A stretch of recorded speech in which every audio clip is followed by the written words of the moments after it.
I call Ralph and I go, and he calls me and goes,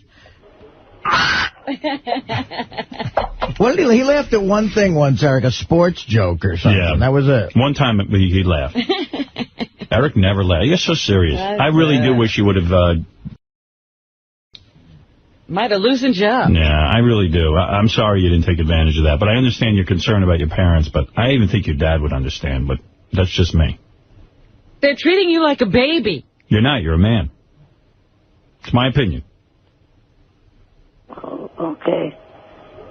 So, Artie, did you buy another baseball or softball?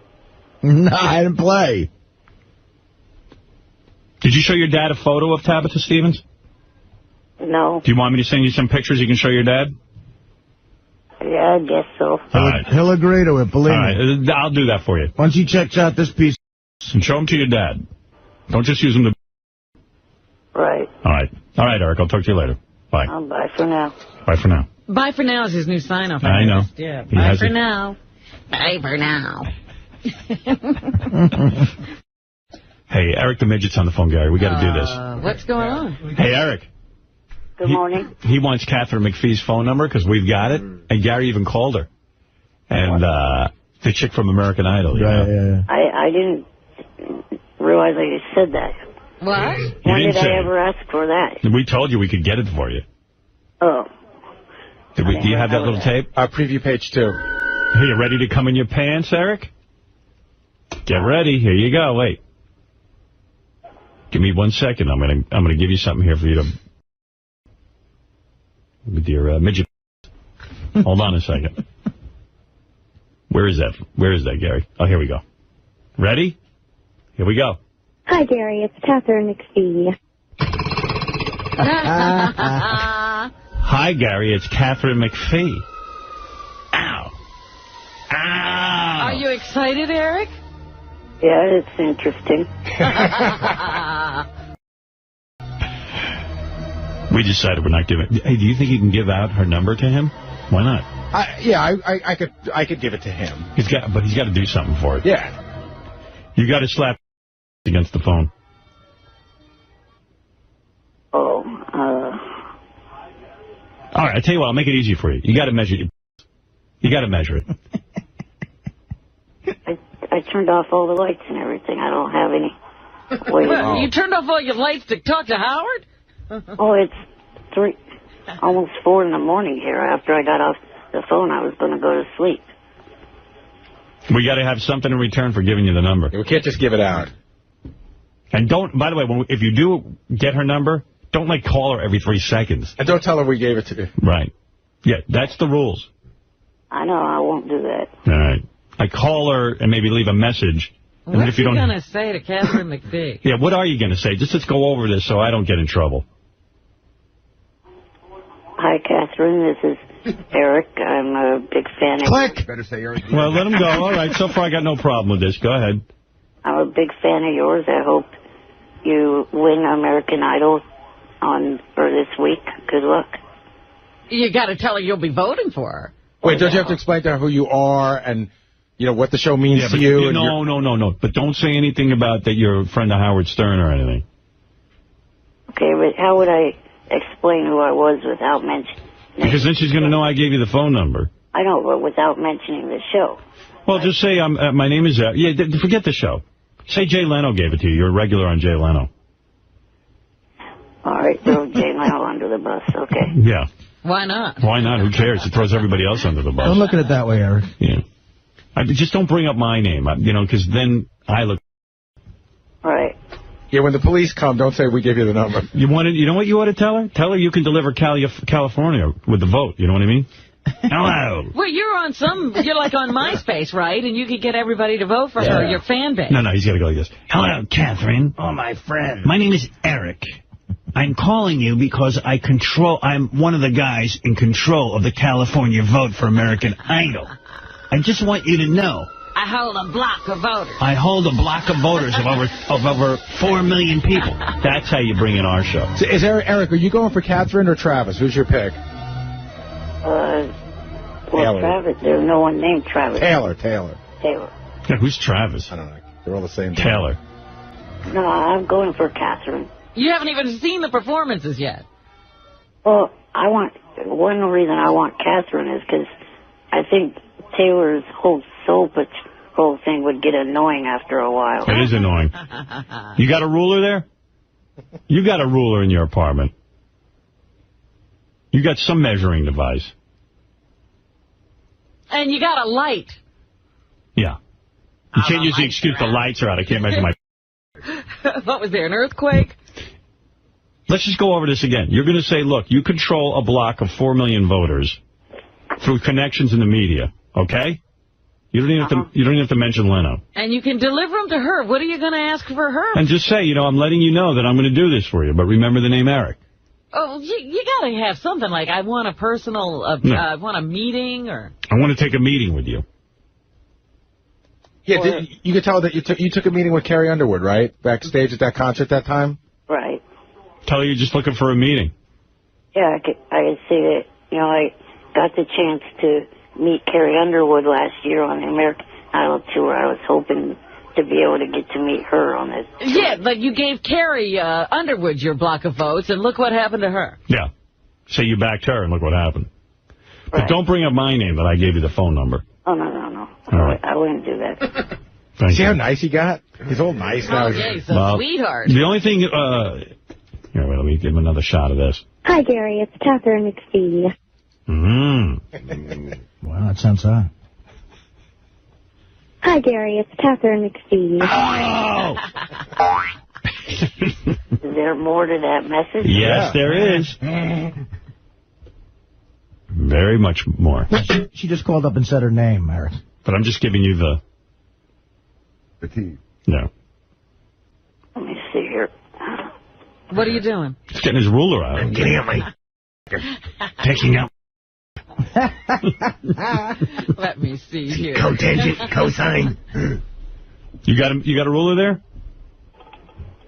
Hang on. All right. I'll give you this one more time in case you get nervous. I don't have a ruler, but would a straw work? A straw. I don't know. A straw? How many... map? Pretty long.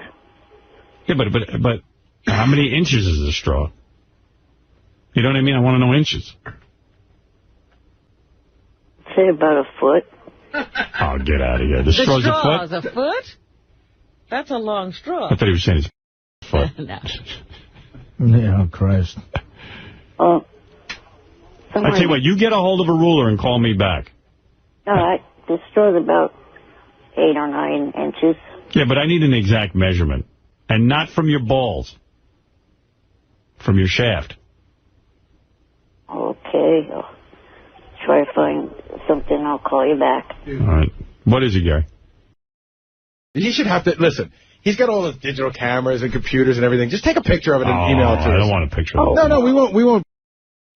But I'm not doing that. There's no way you're 8 inches. Give me a break. He didn't say he was 8 inches. I think one of the guys said he was 8 inches. He's going to measure it. He's going to go get a ruler, and then he's going to call us back. You know? Right. I mean, that's the only way you're going to know. Get a tape measure, too. Don't we want to know girth? Do you have a friend with an 8-inch? You could, do a stunt thing with us? I'm not doing that. All right. Just go get a ruler. That's not a hard task, and we're going to do a measurement here. And then call me back as soon as you have the ruler. Okay. All right, thank you. All right. Eric the Midget going to measure his... For Catherine McPhee's phone number. Hi, Gary. It's Catherine McPhee. Pharrell and Shuli were busting Eric the Midget's balls the other night on the air. Did you hear that? Did they have him on? No, what they did was, Pharrell had him on the phone, and then Shuli does this voice, Derek the Midget. And he was trying to engage Eric the Midget in a conversation. Yeah, but it's impossible. I'll play a clip from there. I want to bring in Derek the Midget. Go ahead, Derek. Hello, Pharrell. Oh, hey, what's up, Derek the Midget? Hello, Eric. I've been meaning to speak to you for quite some time now. Okay. Turns out you stole my spot on the Howard Stern show. What do you think of that, Eric? I got some guy, Derek the Midget, saying that Eric the Midget stole his gig. I was supposed to be the only midget on the show. Well, then you'd have to take that up with Beetlejuice as well. He's a little person. Let me tell you something, pal. I have more talent in my wheelchair joystick than you have in your midget. What do you think of that? Don't Pimp. I got a proposition. Me and you in a battle box fight in an octagon. So, come on, Sizzle Neck. Thank you for listening. For more great content, subscribe to Battle Chats on YouTube. What did he call him? Sizzle Neck? What's up with that? I mean, Derek, he just insulted him. Eric, you don't need this either, do you? No. If I see you, I'll roll over you like a speed bump. Hey, Derek, it sounds like you get a lot of... I got it falling out of my chair. I got so much... Eric, come on, man. Defend yourself. He has nothing to say. I don't really know what to say in response to this guy. That's because I own you. You are my midget. Except if he wants my spot in the Wack Pack, he could take it, because I never wanted to be in there in the... Yeah, you never wanted to be in there in the first place. You didn't need any of these shenanigans. It's all a bunch of... I guess I could stick my finger farther up than you can yours. I'm not the one that would try that, so... Would you try a Coke bottle? No. Once, what about you? Would you try... Oh, I just lost Derek the Midget. Do you think he'll call back? Hold on. Hey, Blunts, would you stick a Coke bottle up? What? I don't know. But Derek the Midget was fighting with Eric the Midget. Yeah. Everyone's shoving something up. Discussion down there. Oh, man. Say, is Shuli like a regular on Pharrell's show now? He's on a lot. I don't know if he's a regular. Pharrell's vibing with Shuli. I think there's something going on there. It's a good gig. Yeah. I think there's some sort of chemistry thing going on. Shuli with Derek the Midget, his new character. I like it. Yeah, it was good. Hello, Eric. Good morning. Eric, last time you said, when we asked the measurement, you said 8 inches. We want to make it clear. Don't measure you. We want your measured. Yeah. If you measure your waist, it will be 100 inches. Nice. He's giving me fat jokes back. Let's see. I'll accept that. I was looking for my... Gary, where is my Catherine McPhee message? Ugh. I can't find it. Gary, I need a co-pilot sitting next to me. I'm looking. He can't even find it. No. You need 4 guys. Preview page 2.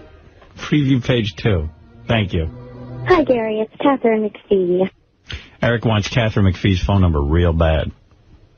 All he's got to do is measure his midget. And then it says. What'd you do? You went out and got a ruler? Yeah. Where'd you get a ruler at that time of night? In California. In California. There actually was one in an art drawer that I have. You're an artist? Yeah, I do drawings. Now, are you sitting there with your pants off? Yeah. For real? Yeah. Well, I'm trusting you to be honest. Yeah. You're a painter, Eric.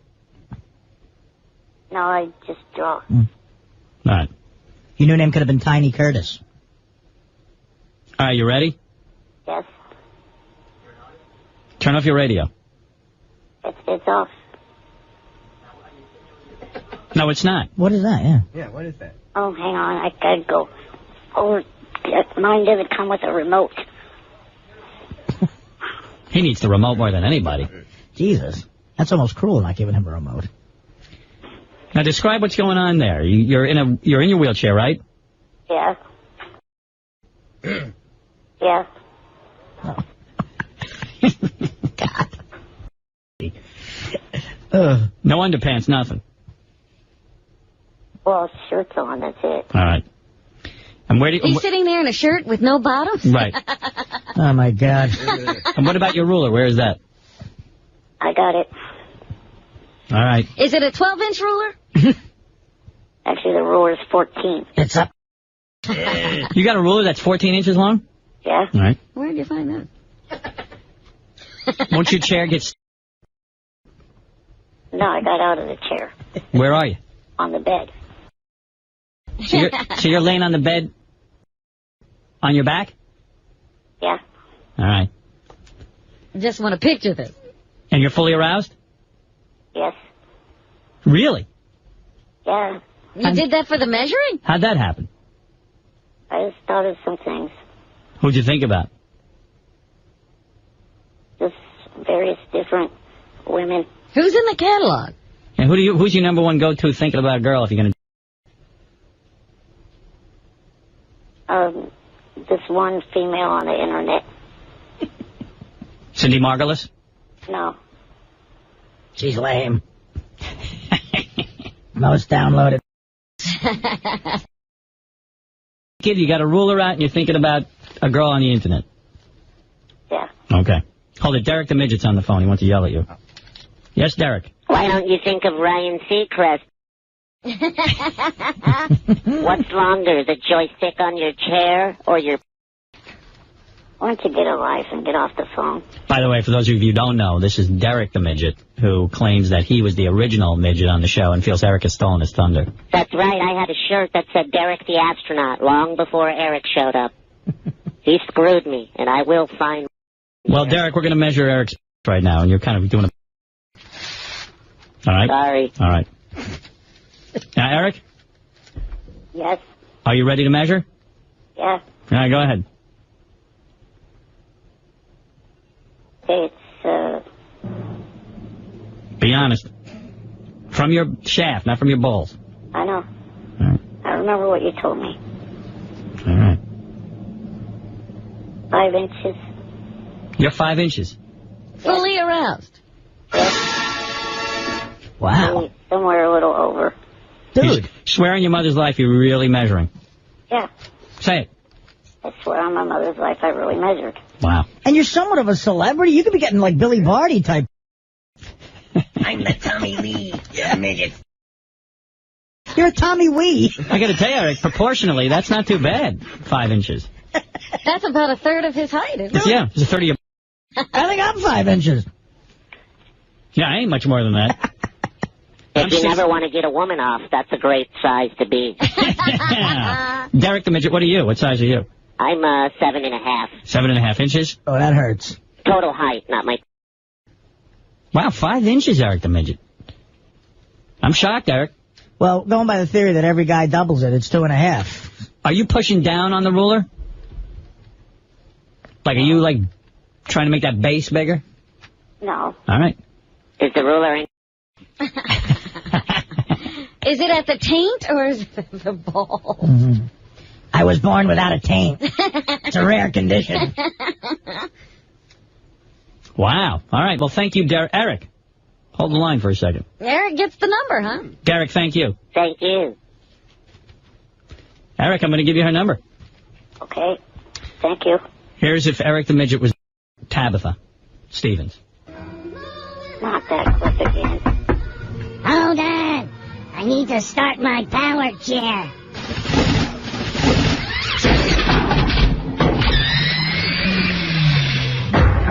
Oh, hi, Eric. Hello, Tabitha. Well, enough of the small talk, Eric. Let's...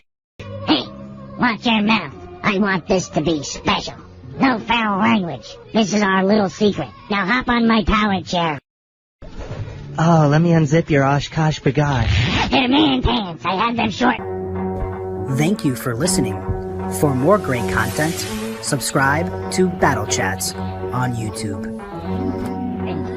Oh, your little midget is hard. Of course. I should have been dead 10 years ago, and I've never been... Can I your midget? No. First, I want you to... Oh, Eric, you're so kinky. In my face, with my mouth open. Here I go. Wow. Can't stand that. You hate that. Mm-hmm. That's a great impression, you have to admit, though. No. He's not going to admit anything. Hi, Gary. It's Catherine McPhee. Well, you're going to get Catherine McPhee's phone number, but just do me a favor. Don't tell her it came from me, okay? I know I won't do that. All right. Congratulations on your 5 inches. Are you going to play the rest of the message? No. That's private. You go do your own thing. I'm going to give you the number. Okay. Report back to us, okay? Mm-hmm. Hold on. You know he wanted Catherine McPhee's phone number real bad if he was willing to measure his... Yeah, he usually doesn't participate in any of this. Do you believe he was accurate and honest with the 5 inches? He did swear. I guess. He said it was a fraction larger than that. Or longer than that. Everybody exaggerates, but... I'm thinking about American Idol. Where is Catherine McPhee, Blue Iris calling Eric the Midget? That's what I was going to tell you. It's on the Gary preview page. Okay. I got to start with that, and then I'll work my way through. And then it's followed by an angry voicemail from Eric. You guys will... I haven't even heard this, but the premise is funny. You know what? I didn't... You'll enjoy it a lot. All right, where is it? On the Gary preview page. Gary preview page. Bear with me while I scroll through 50,000 pages. Okay, here we go. So the idea was Eric got a call from Catherine McPhee. All right. Hello. Hi, Eric. This is Catherine McPhee. No, it's not. Good luck. Hello. Hello. This is Blue Iris. Hello. Who's Blue Iris? This is Catherine McPhee. Tell Stern that this is not funny. Oh, my God. Catherine McPhee loves... Who is it? It's Catherine McPhee. Stick your midget tongue in... Oh!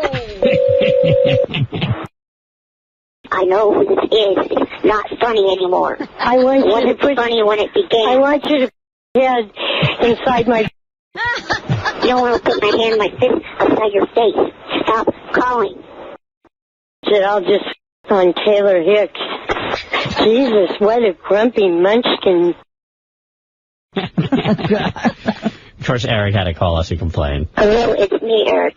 I was calling because of the fact that someone keeps prank calling me from the offices with Blue Iris, trying to pass herself off as Catherine McPhee. I mean, come on. I can tell the difference between the voices. I'm not like Gary the Retard or Wendy. I have the ability to... Wasn't there one where Eric fell for it, though? There was. I remember some crank call that Eric fell for. Oh, yeah. We had somebody call him as, like, Carrie Underwood, didn't we? Right. He fell for it. And he fell for that one. Tell people's voices apart. So tell them, whoever it is, it's not funny. It wasn't funny when the first call came in, and it's not funny when the fifth or sixth one came in. It's ridiculous. And Stern's going to hear about it tomorrow. Bye for now. Hold it. There's a very upset Eric the actor on the phone. Oh. Hello, Eric. Good morning. Tough morning for you?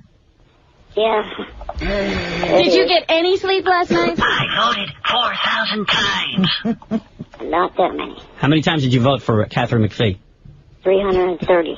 You know, if you had done 70 more, she might be the winner today. Notice they didn't give the percentages. I think that kid Taylor Hicks won in a landslide.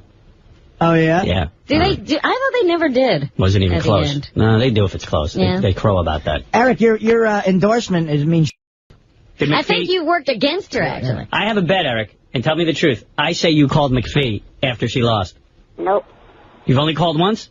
Only the one other time that you said I should call. Oh, you called back. Oh, you did? All right. I feel vindicated. What'd you say when you called back? Just, I went into a little more detail about myself like you said I should. What was the detail? I said, just gave details like Howard and Ralph said I should. What did you say, if you can recall? Not really, because... You know what you said. That was Tuesday afternoon I did that. I can't... And what's happened to you since then? So exciting. Not much. So much has happened that he can't remember what he said. What'd you say to her? I just told her a little bit about myself and that... What'd you say? That, I'm a little person in a wheelchair and that if she wanted to know anything else about me, she could look on MySpace. Boy, did you blow it. Man, we told you not to mention MySpace. That was everything I told you not to say. I told you to tell her that you represent a lot of voters, and you represent the midget vote, and that you've got over 4,000 people who are all going to be voting for her. And Ralph said, don't mention the chair. Just say, oops, I dropped something. Let me roll over to it. Right. You dumb little fruit. I was not going to say anything about I represent the midget vote because I don't, and I don't like... Yeah, but I wanted you to lie. I'm trying to get you to get laid. I'm also not going to, even though I uttered the word twice, now I'm not going to say a word that I don't like. Which is? Well, gee, you're going to goat me into saying it again. Thanks, Robin. Goad. You're going to goat me. I'm goading you. The M word? The word midget. Wow. Hey, Eric. What did you think was the worst moment? Was it Clay Aiken coming out? What did you think was the worst moment? Was it Clay Aiken coming out with that? I thought that was bad, but I also at the same time kind of cracked up at that whole thing. I thought it was pretty funny. Did you like Clay Aiken's new hairstyle? I thought it looked ridiculous. Beth said to me he's covering his ears with his hair. Yes. I mean, he never grew that hair out before, and he did look completely different. I said, look what they can do in Hollywood. Yeah. They can make this nerd look like he's a... Yeah. Now, did you guys notice something?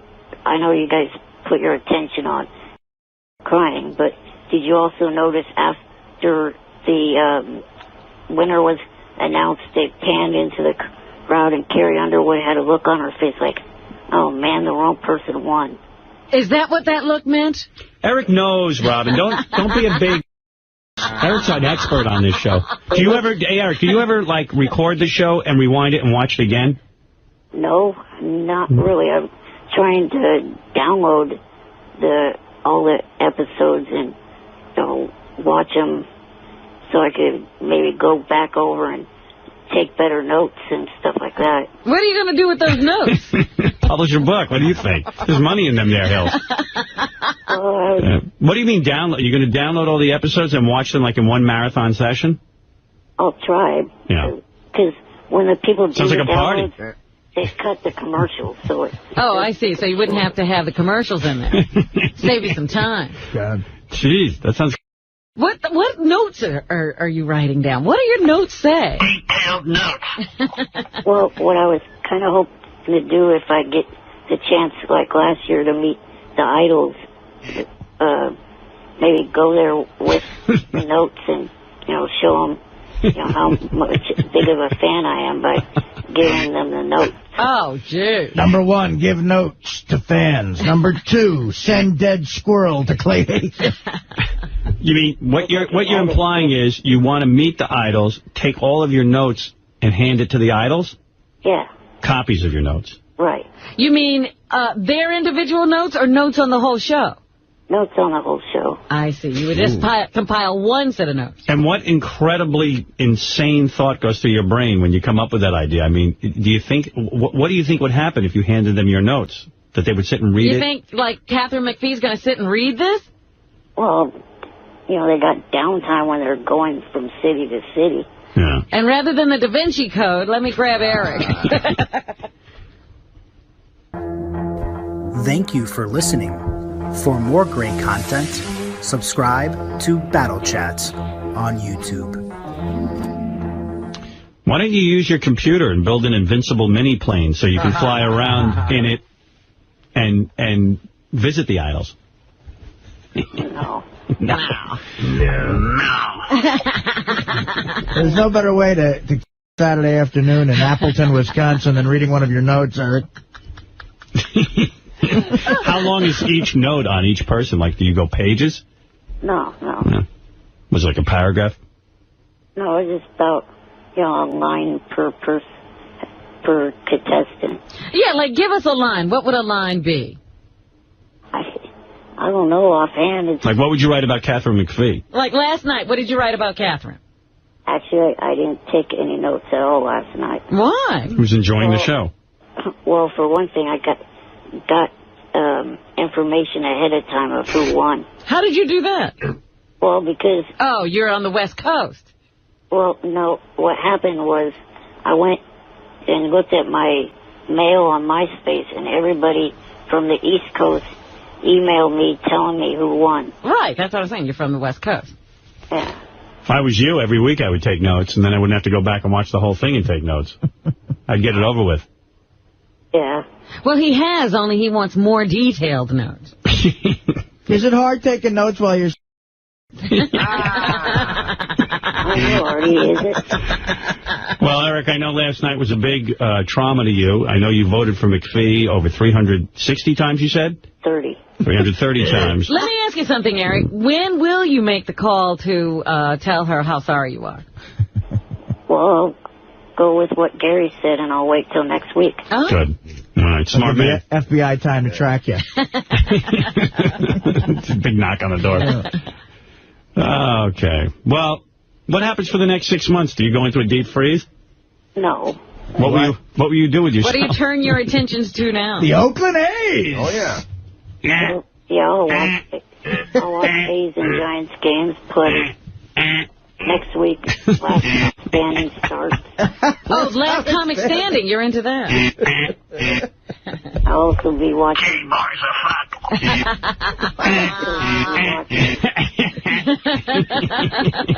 All right, Eric, it's a big upset for you. I know you are pulling for Catherine McPhee. Let's hope that... You still got the McFever?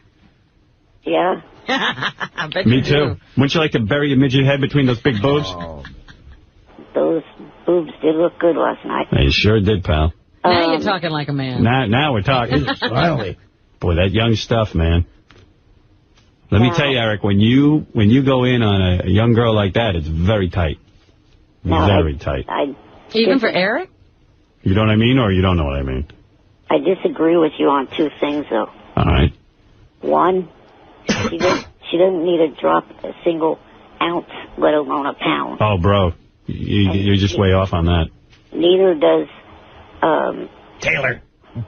No. Mandisa. He's cute. Mandisa was in stretch pants last night. Oh, my God. Who's dressing her? Carrie Underwood doesn't need to drop No, not at all. She not dropped anymore. It. She listened to me and dropped away. She never did to me. Oh, no, she had a big... She looks great now. Well, she was sitting. How'd you like to nail that tail? I'd go out with either one of them. You could fall in love with one of those, huh? He already has. By the way, this summer, my family will take me to the house by the lake and glue me to the ceiling so I can be a human smoke detector. I like to ride on the fan on the top of the ceiling. What was Catherine McPhee's biggest mistake, do you feel? I don't know, really. Getting you to like her. I hope her last comic standing's good, because the Giants and A's both dude. Whatever. What was McPhee's biggest mistake? I don't know, really. I liked her song actually better than Taylor's. Yeah, but wasn't it during the whole contest song selection? I would love if they made Eric a judge on American Idol. I would watch 5 times in a row. He could take Paula's spot. Oh, yeah. He should take Randy's spot.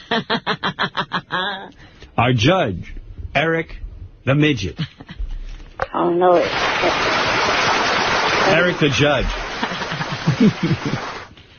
People say that Simon gives really critical comments. I don't know, he might have run for the money if I was a judge on that, too. I've never heard you be critical. Oh, I'm watching the first couple of weeks when they're going through all the auditions and there's the really awful people, I'm always thinking of what I would have said if I was at that judge table. You're kidding. I don't think anybody does that. Well, there you go. Give us an example of your most scathing critique. By the way, Eric, this is sad. Eric would have voted more, but his cell phone... Oh, is that true? Yeah, and you have to charge your cell phone before American Idol. Isn't that a lesson you've learned? Well, it was almost fully charged by the time I started. Wow. Couldn't you just plug it in and keep going? I did, eventually. But I lost valuable voting time. At least 10 minutes. It could have cost McPhee the entire title. Now, are you guys still going to have her in?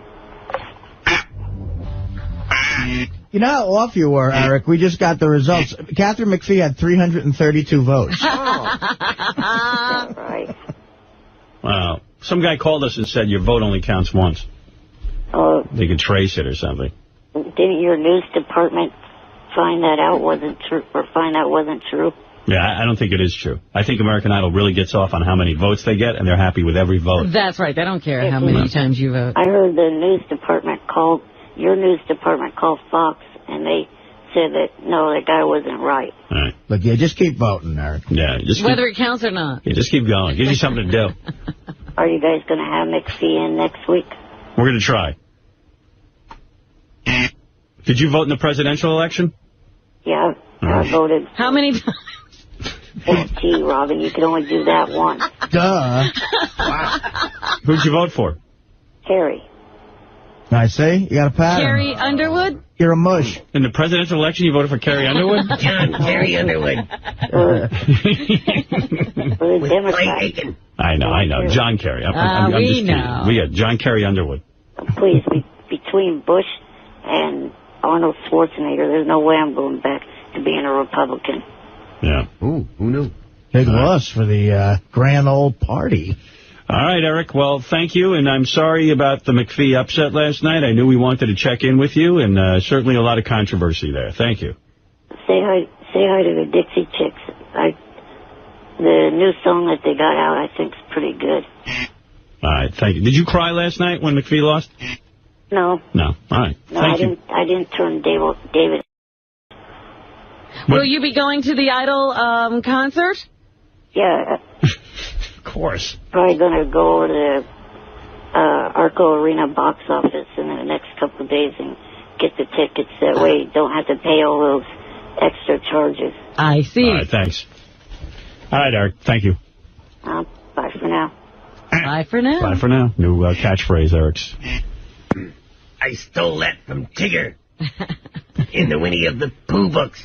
Did you remember when he wasn't going to call in anymore? Now he's back. Yeah. Oh, yeah, calling every day. He was trying to play hardball with us, where he would not call in unless we dropped making fun of him and making fun of his voice and stopped calling him Eric the Midget. Or making him a member of the Wack Pack. Right. He really doesn't like that. And it didn't work out for him. His negotiations fell apart. He didn't get one demand and he's back. Oh, I got to just talk to Eric the Midget real quick. So tell me what happened. Yesterday you measured your for us on the air, and in exchange for measuring your I gave you Catherine McPhee's cell phone number. Thank you for listening. For more great content, subscribe to Battle Chats on YouTube. Right. And did you end up using that number? Yes, I called one time and I left a brief, nice message and did not mention you once. Tell me what the message was. I just said that, that I'm a fan of the show and a fan of hers, and last year I got the chance to meet Carrie Underwood when the Idols went on tour, and I was hoping this year when the Idols go on tour again to be able to meet her and the other Idols. Did you throw in the fact that you're handicapped and you're a midget and you're in a wheelchair? Actually, no, I did not. Yeah, well, that's what you should have done. But I did give my phone number at the end of the message. Yeah. So he left a message. All right, so you're not going to stalk her with the number? No. All right, good. Was it worth measuring your... Yeah. Yeah. Normally he wouldn't do something like that, but this was too good. He had to have that phone number. And he jumped, too. Yeah. I knew I had the right gift. Yeah. To get that. A lot of people didn't believe that Eric's got 5 inches in his pants. They think he lied because they were like, well, how was he aroused? But what do you mean, how is he aroused? Well, like he called us, like, is he really going to hold on to a boner and measure? I don't know, but I believe Eric. Eric, when you measured your boner, did you measure it first, like without us on the phone, so that you could get a good measurement? Exactly. Yeah, all right. That's what I wanted to explain. The nail on the head. And you swear to God that you really are 5 inches. That was an accurate measurement. Yeah, what I do is I put it against myself and then put my thumb right where the tip, was, and then pulled the ruler away with my thumb in place, and it was right near the 5-inch mark. Right. Now, you didn't hurt yourself pressing the ruler down, did you? No. Okay. Did you measure with the ruler on top of your or underneath? Underneath. Underneath. That's how I measure. That's how you have to measure. Every guy's going underneath. So and you did not measure from your balls. You measured from the beginning of the shaft, the base. Right. All right. Well, there it is, ladies and gentlemen. 5 inches. Man. That's impressive. Read and weep. How tall are you, Eric? 3'5". Yeah. He's 3'5". Wow. So, I mean, next time I get another Idol's phone number, I'm going to have you measure circumference. Oh, great. Are you circumcised? Yeah. Fascinating. I mean, that's a big, sort of percentage of his total height, 5 inches. Hello, Miss McPhee. This is Eric, your fan. I control a huge voting block of votes here in the California area. And my legions could put you over the top.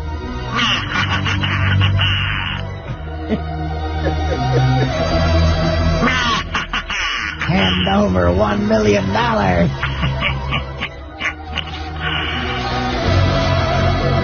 am in league with the Maloof brothers. I have their cell phone number.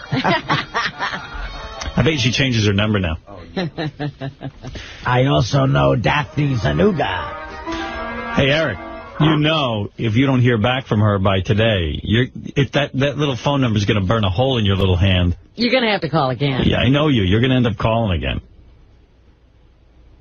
The only thing, if and when she does win, I'll probably give her a congratulations call. That's probably about it. You think that's right? If she loses, Eric, will you give her, like, sort of a sympathy call, though, too? I still love you. Eric, I'm going to ask you a favor.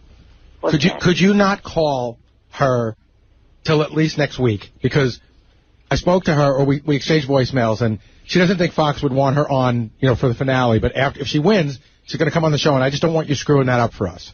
So I'm going to call her the day after she wins, and you leave her alone. Okay, no problem. All right. Eric's a man of his word. We don't want you screwing that up for us. I'll do that, Gary, for $1 million. What was actually the rest of the message? What was the rest of the message that you guys had? Hey, Gary, what was the rest of Catherine McPhee's message? Yeah, he wants to finish Please whacking don't give my number to Eric. Whatever you do, don't give that phone number to Eric the Midget.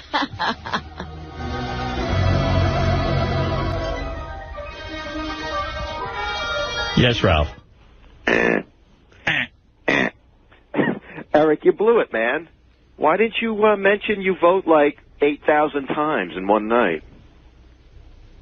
Because I don't. The most I've voted is 400 or more. Do you see the percentage last week? That could put it over the top, man. You got to sell yourself a little bit. Eric, did you vote 400 times? Season 3. How many times did you vote last week, and who'd you vote for? I voted only for Catherine, and I really didn't keep track of how many times. But what do? You get the number and you just sit there and you redial over and over? Yeah. Dude, how many times did you vote, you think? Did you, just do that for 2 hours? Yeah, I voted for the full 2 hours. Wow. Is it? You got to mention that to her. Yeah, you should have. Maybe you need to call her. Call her back. Call her back. I forgot to mention. I have my own block of votes. I mean, she didn't even know that you voted for her over 400 times. So as soon as they say the voting is open, you've got the number dialed in, you start... See, Eric, what I'm thinking is if you make that clear to her, she's going to be afraid not to call you back because she doesn't want to lose your vote. Yeah, before the actual contest. Yeah, tell her she's got to call you back, tonight, Or I won't vote for you. I hold all the cards. The one thing I was thinking is, hopefully for you, though, she doesn't have anyone that she knows that was instead of showing her to give me her number. Yeah, we're on satellite. Nobody knows what we're doing. Yeah. Hey, Eric, also, somehow you got to work in that you're a midget and you're in a wheelchair, I told him that. Listen, if you want my votes, you must call now. Eric, don't say you're in a wheelchair. Just kind of say something like, oh, I dropped something. I have to wheel over and pick it up, Be casual about it. You should tell her you're an idol maker or an idol breaker, and depending on her actions. I'm a power broker. I meant to actually say in the message that, or give my MySpace page address to her, but I gotten after I hung up on Yeah, that'll turn her on. Because that MySpace page is pretty groovy. Yeah, there's so many great guys on MySpace. Yeah, but like what's your profile on there? the address to the profile. No, I mean, what's your... Like, what does it say? Don't you have to write something about yourself? Yeah. What's it say on there? It just, talks about my disability and, stuff like that. And that's fun. And also, the different music that I listen to. And fascinating. But the reason why I wanted to give her the address to it was so she could look through the pictures and see the pictures of myself meeting Carrie and also the different cast members of American Dreams and stuff like that. Nah, dude, you're not going to get her with that. She's going to think you're creepy. You got to tell her you're with the ETM agency. She doesn't know that stands for Eric the Midget. ETM Enterprises. ETM Enterprises. Don't get on MySpace. You get to sound like a stalker. Right. You want to sound like a cool guy. Like, cool guys don't have MySpace accounts. You know what I mean? Like, you've got so much going on, you don't have time for a MySpace account. Eric, you should have somebody call her back for you and say they're your assistant. Nah, I think at this point he's got to just let the one message lie there, and otherwise it'll look creepy. Yeah, but he's got to call back today because he can vote her in. I mean, today he's got power. Tomorrow, he's got nothing. You must have loved having her number, though, right? Have you called it a bunch of times just to hear her answering message and listen to her voice? No, I just called it the one time. Right. All right. There it is, Eric the Midget. There's an update on his phone number and his access to Catherine McPhee. Will he be calling back to plead his case again? Thank you for listening. For more great content, subscribe to Battle Chats on YouTube. Yes. If he got it wrong the first time? What do you mean, call the show back? Like, I just know this guy's going to start jonesing if he doesn't hear from Catherine McPhee today. I know he's going to make another call. Well, but Ralph makes a good case. He didn't present himself properly. Did you get nervous? Yeah, a little. The bed. One shot at greatness. Do you want me to give out your MySpace address? Yeah, I guess you could do that. All right. MySpace.com/Eric the Actor Lynch. L-Y-N-C-H. How do you spell? L-Y-N-C-H. Ralph, did you already mail that letter to me? Yeah, I think so. Okay. You're writing to him? Yeah, I wrote him a fan letter. There were these American Idol things that came in, and I sent them to him. All right. Okay. All right. Well, good luck, Eric, and keep us updated if you get a call back from Catherine McPhee. Don't wait, man. Call her back. Call her one more time. Wait a few hours and then call her. Good luck tonight. You want Ralph to tell you what you should say again, or you know what to do? How about you give me a little tip? All right. Here's the pointers. You ready? Your bullet points. Number one, you didn't make it clear in your first message that you control a lot of the votes. I mean, you voted over 400 times for Carrie Underwood, and you've been voting heavily for her all along. And, it would be nice to be recognized for all this hard work you're putting in. Oh, in fact, you could say something like, when they say that the voting is open, do you want me to vote for Taylor or do you want me to vote for you? Yeah. Give me a call. Say, if you call me, you can be assured I'll be voting my little hands off. Do you think you should say something like he knows he also has a network of a bunch of other losers who will vote? They all do what he says. Just say the midget community completely controls that vote. You say you're the leader of the midget community, and you probably are in touch with a network of over 3,000 midgets who all vote. 500 times each. 500 times each. You do the math. I control the tiny empire.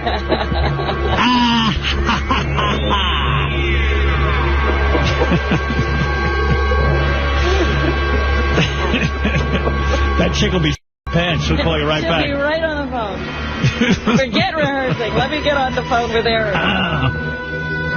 It's all down to this personality contest.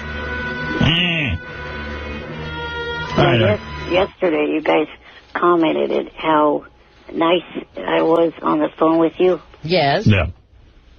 I would be that way every single solitary call if you would just, accept my 3 requests. I'm not accepting any of your requests. We don't care whether you're nice or not. Eric, what are the requests? To drop the 2 nicknames I can't stand. Which 2 are those? I forget. Eric the Midget and Eric the Astronaut. All right. We've dropped Eric the Astronaut. Yeah, we like Eric the Midget.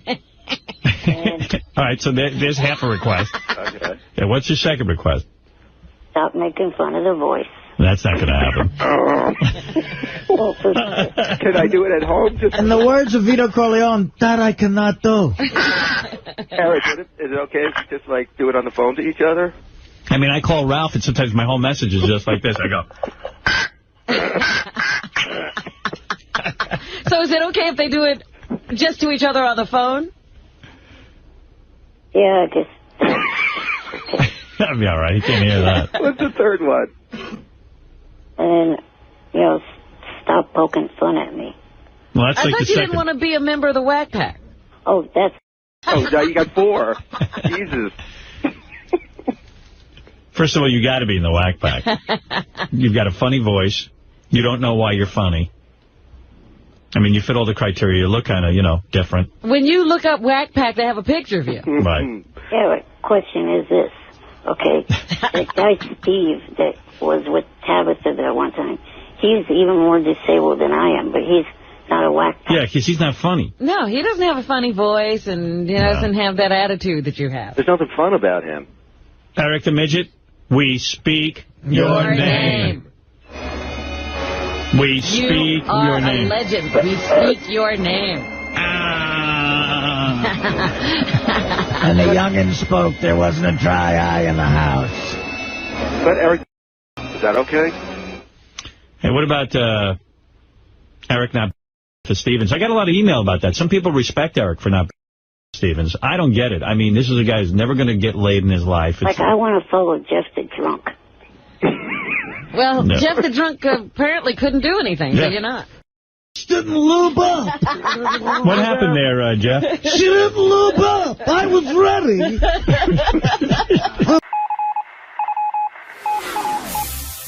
This is the best of the wrap-up show. A recap and behind-the-scenes look with John High and Gary Dell'Abate. The best of the wrap-up show begins now. Hey, it's Sal Governale, and on Monday's wrap-up show, we discuss my past family life, all the crazy things that I've been through, and we also discuss, could I possibly pull off a Ponzi scheme without my wife knowing? It got pretty crazy, but then, of course, old fart Grandpa Ronnie Mund had to stroll into the room, for lack of a better word, and take over talking about his red carpet shenanigans. Who the fuck would want that old bastard on a red carpet? I don't know. See for yourself.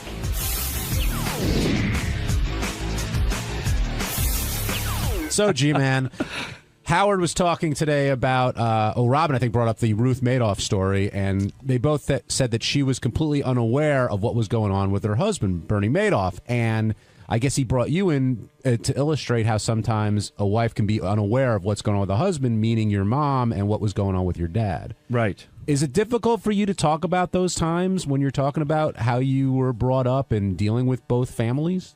When I was younger, it was really difficult. I didn't speak to anybody about it. It was more embarrassing that other people made me aware of my father's other lifestyle. But I find it weird even now. Like, where's your dad now?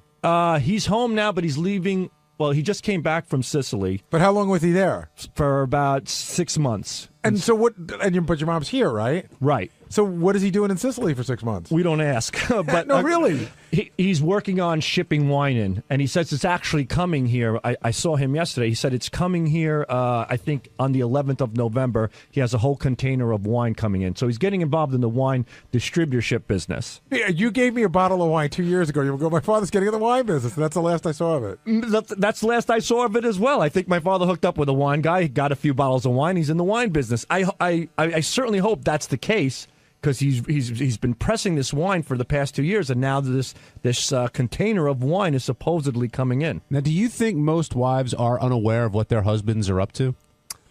No, not most. I don't know. I think it's important to stay on top of your spouse, on top of your husband or wife. You know, I wish I would have in the past a little bit more. Literally. Yeah, both. Man, it's important to stay on top of your spouse. No, but that's not the question. Our wives, especially of our parents' generation. Definitely not. Definitely. I don't think, my mother did her thing. My dad did his thing. He went to work. She stayed at home, took care of the kids in the house, and that was that. A lot of times my dad would come home and go, I have to go to Arizona this weekend. He would just leave for Arizona. And your mother would never say why? He'd go to open up a business. What kind of business? Or did it ever get that far? I don't think it did a lot of times. We went to Sicily one time. We're driving. I'm in Naples. My dad, we puts us all in the car. He goes, we have to go visit my cousins in Sicily. We're driving like for 6 hours. We get on the boat, then we go over the bridge, and we're driving. All of a sudden, he stops. There's this huge rock. He reaches underneath it, pulls out a garbage bag, puts it in the trunk, and keeps going. Nobody in the car says a word. We just know not to. It's just weird like that. Now, do you think in your relationship, I mean, we've been down the 143 road. I don't want to go there, but do you think, do you make Christine aware of everything that you're doing? I'm not talking about cheating or anything like that, but I mean more like, work stuff or, if you're going away or whatever. Like, does she want to keep tabs on where you are? In the beginning, I did a lot, but, now I come home and she's like, what happened today at work? And I said, nothing. It's just the same old thing. And she says, why do you get so uptight when I ask you about work? I go, because if I bring something up, we're going to get into an argument and you don't know the whole story. And But what do you mean? What would you argue about at work? Well, let's say like my sex life sucks, something like that. And but I mean, when she says what on at work today, you'd say, oh, we had this comedian on. She used to be on Last Comic Stand, and she's pretty funny. She did the roast. You don't. Yeah, somewhat, but I'm tired. I don't want to talk. I've been talking all day. I've been working all day. No, you're just tired of talking to her. Well, I'm not. Yeah, but you are. Maybe a little bit. So, it got to the point because I don't bring up your work anymore because you don't want to talk about it. And do you say to her, what'd you do all day? No. Does she tell you about her day anyway? Yeah, I do ask her from time to time. We do talk about it. But what am I going to hear? She went to Target. She bought bottled water. She stopped and got her hair done. She was, talking to her girlfriends. I got to tell you, we sit at the dinner table every night, and it's not like I'm like, the teacher, like, what did you do? What did you do? I'll be like, Lucas, what'd you do today? Oh, school. I go, Mary, what did you do today? She said, I went to the gym and I did this and I did that. And I do ask the Jack questions. says who was on the show, and that's what you do at dinner, I think. We do that at dinner. I do ask the questions, but there's really, after being with somebody for close to 20 years, it's pretty much the same monotonous routine. So I always ask, and we certainly share a lot of things together, and we talk about our friends and things that are going on, but I mean, so the question is, could you pull off a Ponzi scheme with your wife not knowing about it? No, I couldn't. Not with her. No, she's well aware of my schedule. She does. She puts my schedule together as far as the well. In this case, it wasn't Bernie Madoff's schedule. He had a regular schedule. It's just what he was doing while he was there. That's right. I certainly couldn't pull it off. No. We're certainly in tune and in touch with each other as far as I know. Hey, Ronnie, I see you over there. Are you doing Good Day LA or what? I don't know. Where did this come from? Munfan Network. What do you mean? A guy tweeted that, hey, Ronnie should do this Good guy Day runs LA? a thing called Munfan Network, all promotion about Ronnie Mund. What does that mean, though? It's like a website? On Twitter. Is this officially sanctioned by you, or? I don't give. Listen, I don't give a shit what he does. He puts shit up all. No, what are you talking about? Money? What do you right away? Everything's for money with you. What are you? The funny thing is, about? when Ronnie says he doesn't give a shit, in his world that is officially sanctioned. Are you okay with it though? It's so stupid. No, Stuff. cool. Some of the stuff Do he you puts up follow it? though. Well, it's on my page, so I see it. Well, what are some of the other things Like you some think of she the should do? Like here's some of the, like I could get on there right now probably because I'm sure he heard that he was mentioned on the show. There'll be like 10 in a row of what? Hey, Leonardo DiCaprio, put Ronnie Mund in your next movie. Hey, Donald Trump, make Ronnie Mund the judge at the Miss America pageant. All right, so he's spreading the word. Hey, NASCAR, you make Ronnie a grand marshal at your next race. Shit like that. So he said, hey, Jillian, put Ronnie on. Right. So, in other words, you're not booked at all. Pretty much booked. No. Oh, okay. I'm not booked. But you are booked to walk the red carpet. Oh, that's got nothing to do with him. And what is that? You're walking the red carpet for Fox, you said? Yeah, for UFC, the launch of UFC on Fox, November 12th. And they're flying you first class? Yeah. Very nice. Yeah, it's cool. Is it because you have another thing coming up? Yeah, I have or something going on with them, and the guy who's putting the UFC thing together is also the guy who's part of putting that my thing. thing. This is cool. Like, this is like a soft launch of Ronnie. Yeah. Like, Ronnie's coming here, but not promoting anything, but just people get to know Ronnie for when he's got his big gig. Need to be seen on the red carpet. So what's your plan? As far as what? You're just going to stroll down? You got to have a game plan going in. What kind of game plan? I just walk and do the usual me. Gary, you're a red carpet veteran. What advice can you give Ronnie? Give me some advice. Usually when you're on the red carpet, usually they're asking about the show, so just be ready for questions. I always try to figure out how I'm going to handle anything I don't want to talk about. I'll tell him to fuck like off. when Howard's contract was up, and I went to the McCartney I was thing. going to say, your plan for the red carpet is to tell him to fuck off? Well, if I don't like what they're asking me, no, I won't say it. No, I'm only kidding. Well, that's got to be exciting getting flown out to L.A., walking the red carpet. Yeah, it's exciting. I'm all hyped up about it. Are you bringing your girlfriend? No, she can't go. She's got to work. Don't you think? I can't see Jillian not having him. I know there are two other people and others in the decision-making process. Oh, then he put up one also that I should be on Jimmy Kimmel. Hey, Jimmy, he's coming out to L.A. You should put him on the show. Jimmy could probably work you into a bit, but I don't think he could book you as a guest. Yeah. I think that, believe it or not, Good Day L.A., they have like authors and actors on. And I know Jillian could do 8 minutes with Ronnie in her sleep, but I don't know if she could talk the rest of the people, the producers, into putting you on. Right. Yeah. Hey. You got any other plans while you're out there? I'm going to see some friends. Because mostly I got just one thing going on and then the UFC thing. So I'm getting out there on Thursday, so I'll have some free time and see some friends out there. Well, good luck with that. Yeah, thanks. Hey, it's Gary Dell'Abate. On Tuesday's wrap-up show, we talked to Benji, because Benji brought in his new friend, his girl that he's in love with, that wanted to perform. So we talked about how wacky Benji was acting. He couldn't eat breakfast. He hung around all day doing her sound check. Then we all tried to give advice, and JD even stepped in to give advice on how not to be a friend to a girl. Here's what happened. We've got plenty to talk about. Elisa Jordana, we got to finally meet after a lot of hype from Benji, and there's very strong reaction. Some people feel that she's using him. Some people feel that Benji knows this and doesn't care, and everyone thinks he's holding out the banger, except Benji, who says that that's not necessarily the case. But, Gary, it's pretty obvious that is the case, don't you think? He's just smitten. I mean, he doesn't see it, and we've all been in that position.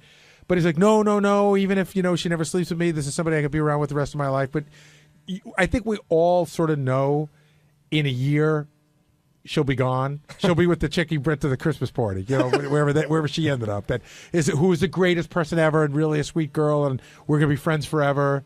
But will they remain friends? And I ask that because Marianne, who's been calling in all the time lately, his friend Marianne, they're still friends, and Benji's kind of went through this period with her. I like that Marianne calls in, by the way, because we get nothing out of Benji. So she tells us what's going on, and I love when Booker in the catsuit. Yeah, well, not only that was funny too, but even like saying how Benji used to always sex talk to her, Benji wanted to have sex with her, which of course we know because we're men. Now, and Will, maybe you should come down to talk about this, or Jason.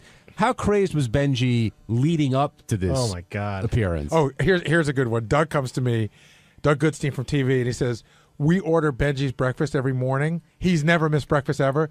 He didn't come in until after she was done to get his breakfast because he was too nervous to eat. Ugh.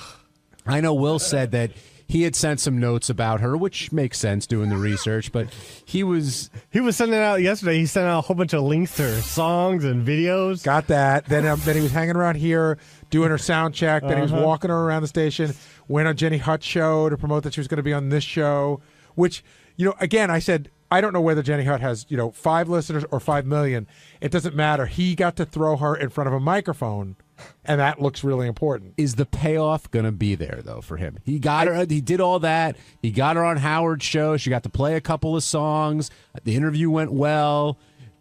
Will he close? The thing is, I've been down this road a couple of times, and I'd say, mostly it doesn't work. But every once in a while, you get somebody on an off night, they're vulnerable and maybe had a little bit to drink, and they get to the sort of like, you're a good guy. Maybe you're saying a fuck of convenience. Well, they give it a try because they really do like you as a person, and then it's just ugly for everybody. It's just they realize they don't like you. Now they fucked you. How do they get out of your life? It's uncomfortable for all involved. Now, Will Murray, I saw you trying to research this guest yesterday, and Benji wouldn't leave your side, it seemed, like all afternoon. I know. Typical Benji. Typical Benji is the one time you actually want to talk to him, he's not here, right? Oh, I know. We're waiting for him. Yeah, he's just, he was a pain in the ass with the notes. He had to constantly look over my shoulder, make sure everything was explained the way he wanted it. He was very worried about how she'd be perceived on the show and actually how he would be perceived on the show. What do you mean by how he would be perceived?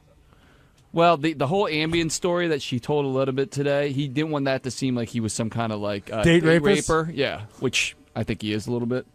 So he was going out on, she was going out on the dates, and he was just tagging along, right, with the and then Ambien feeding her drugs before the date as well. And by the way, Robin brought this up. She said that was like what Nixon used to do.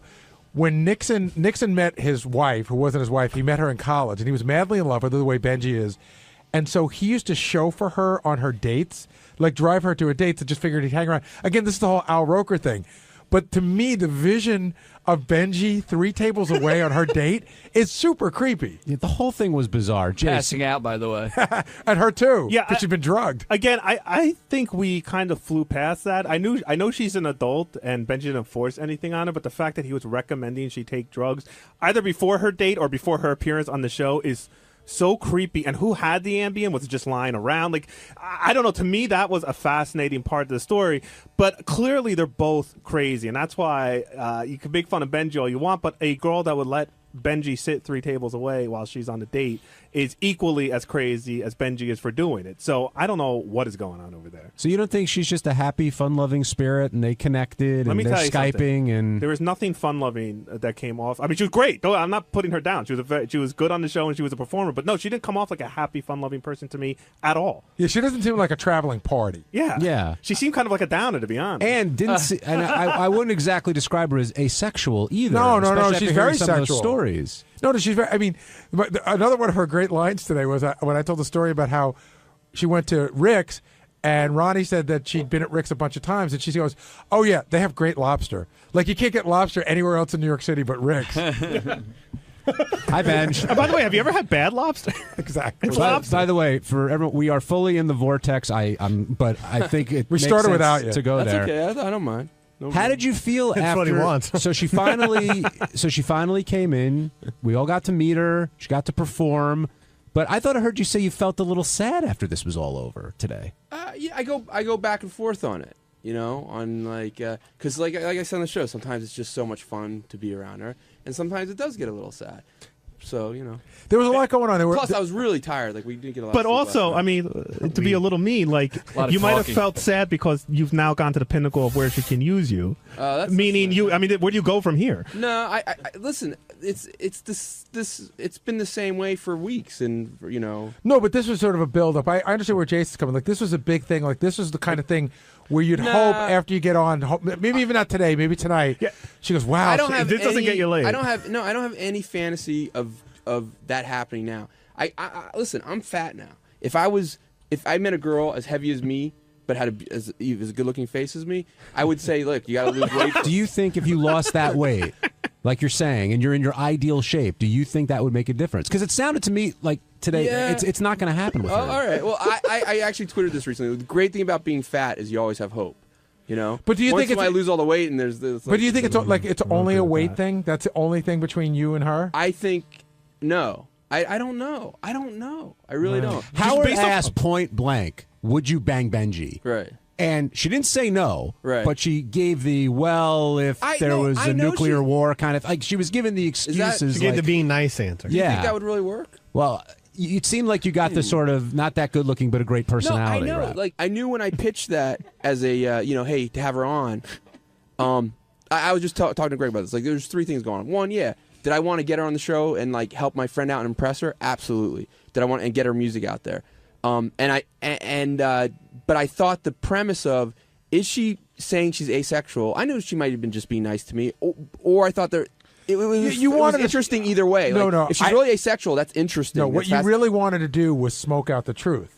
Well, seriously, I know. I mean, maybe you wanted to put her on the spot to get to the truth to say, is she asexual or is she just not interested in you? No, but I thought either way it makes it a real interesting to you, especially. Yeah. But it started to come out in the last couple weeks anyway. So do you look at her any differently after today? I'm very impressed by her because I know she's as great as a performer she is, as talented as she is. She's hardly done any like solo radio on herself. Well, solo is herself, but and I know she was incredibly nervous. Like I know she's incredibly good, but also incredibly nervous. So I'm really impressed by her, overcoming her fears and like doing that. That was another thing that I found really, really interesting. Right from when you pitched her at the meeting, I think she's very talented. But we've had many talented people cross through here. Right. I've never seen you so like into it. And you, I mean, like first of all, even when she was playing today, you didn't even know the TV show was doing cutaway shots of you like bopping and like so. I really do like her music. You know, so I think you really like her. We could tell. I do. I really like her too, but I really like her music also. JD, what advice would you have for Benji? I was also bopping like when Lady Gaga was in. You know, not like this. I don't know. I don't even know. Like if he's okay with them being just friends, then I'll let him do his thing, whatever. But it seems like he wants. Hold on. But if he's looking, if he even thinks. He's dreaming of a little something more. I think he should just stop. Well, no, because you're really hurting yourself. I get that, and like you said, like I don't think she will meet someone better than me. I don't think that she'll meet someone better than me.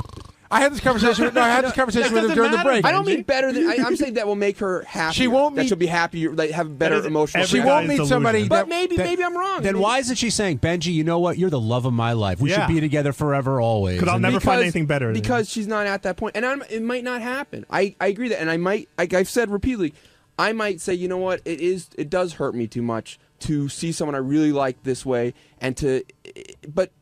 Sometimes it does, sometimes it doesn't. I gotta say, what happens. I really like the angle you were taking for like getting her drugged up and then moving forward. So I would suggest, unlike JD, is either get more or better drugs. All right.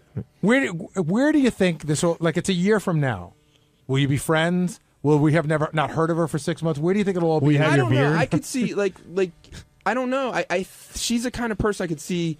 If it doesn't work out, like maybe I like her. I like her a lot. So maybe it's someone I want in my life, all my life. And we, so I don't know. JD, you've been the friend victim, right? With some chicks? Yeah. Like, have you remained sort of recently? And yeah, you have to just. It took a little while, but you have to cut the cord. Yeah, but if people, because it'll kill you. But JD, like I went through some major anxiety over someone, and it's just like, ugh. It wasn't even worth it. But when people were telling you, you know what, it ain't gonna happen. It's time to move on. You wouldn't listen. Well, kinda. There were always the thoughts of maybe there's a chance, but then JD, first of all, I think every guy's gone through this, and I'm assuming you're talking about. I can't remember. It started with A. Ash. No. Oh, it was somebody you else? don't even know. Okay, Ashley Madison. You know her? Yeah. Anyway, go ahead. I'm sorry. No, you were about to say something. But have you ever had this with somebody and remained friends with them? Not really. No. Once a girl isn't into me, attracted to me or whatever, it's hard. What are you laughing at? It's hard for me to be just friends with them. You know what I mean? Same here. It's not. Or sometimes it is, and sometimes it's not. Aren't you worried about if something does happen romantically, it's going to destroy everything you've built? In terms What do you mean? Because you could be if we get together romantically. It's like a bad John Hughes movie, but you could be friends with them for a very long time. Then that moment happens. Then all of a sudden, it just didn't live up to expectations. That's possible. I mean, but I'm not looking for a guarantee. I was back there in the newsroom, John, and Al, who's editing up the news stories today for us, told me an interesting story that when Benji did the Hurricane show, where he was doing a 1-hour show during Hurricane Irene, I think, he had asked Al to upload 20 songs of this girl into Profit to play throughout the show. She was gonna be one of the people I interviewed. They said they couldn't get her on the phone.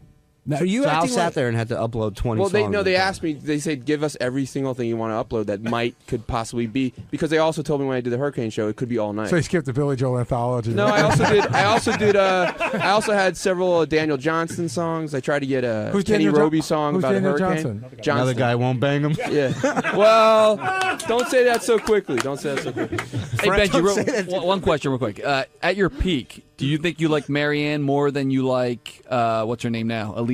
It's so hard to... No, I don't think so. Does it bum you out that... I do love Marianne. Does it bum you out that Marianne calls in? Because it pissed me off. I mean, I love her, and Marianne is one of my closest friends, and we're one of my best friends. But I don't like this, I don't like... It's you don't need to tell people like, just give it up. I don't believe in telling people give up something. I can say, like, hey, you know what? I think it might lead you to getting hurt. But just drop it. It's never going to happen. I was asking more about the stuff, because you don't tell us anything, so she tells us the stuff about you. Like what? Like that you used to try to talk dirty to her and what your moves were and her and all that stuff. Listen, Marianne and I joke around a lot. Did they involve Amy? And what were you doing yesterday? I mean, you were all over the place with this. I know Will said he was trying to get you for a pre-interview. He really... Yeah. I mean, you were in his hair. You did a show last night. Like, are you playing up the moment, or you just? No, I like Gary. There was a build up to this, and we did. There was a lot of.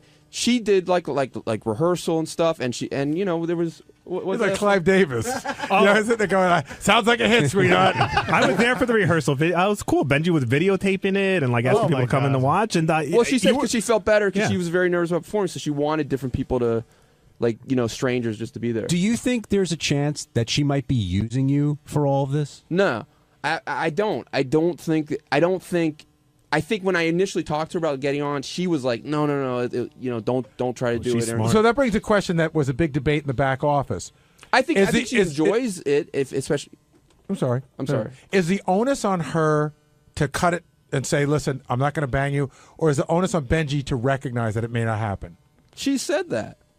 So she's done her onus. She really hasn't, though. She didn't say no. She's left the door ajar, ever so slightly. Yeah. She really has, though, and that's the tough part. Like a sheet of paper will fit through. Well, that's exactly it. But a sheet of paper is enough when you feel like the way you do. That's not when you're his size. If she was playing you, and I'm not saying that she is, but if she was, she's playing you perfectly. Okay. But I don't. I don't think so. I think she has a really good heart. I think that as long if she told you there is 0% possibility you and I will ever sleep together, and then you continue to do nice stuff for her, I think okay, that's not her fault anymore. But I kind of agree with Gary. She left the door open, and in a way, it's definitely using you. And even if she's not doing it to be malicious, it's still using. I think you guys are all cynics. I think that tends to be a lot of people are cynics. I'm not as cynical about. You're a romantic pussy fuck. Yeah. On Wednesday's wrap-up show, two of our favorite people were here, Ronnie Mund and J.D. Harmeyer. And Ronnie spoke about how you get permission to chain a guest because he was worried about Lou Bellera and Joey Buttafuoco possibly getting into it. So we heard some Ronnie logic, and then right after that, J.D. talked about the email he sent to Howard, which said spoiler alert, and had the spoiler in the subject. Two great minds, all for you.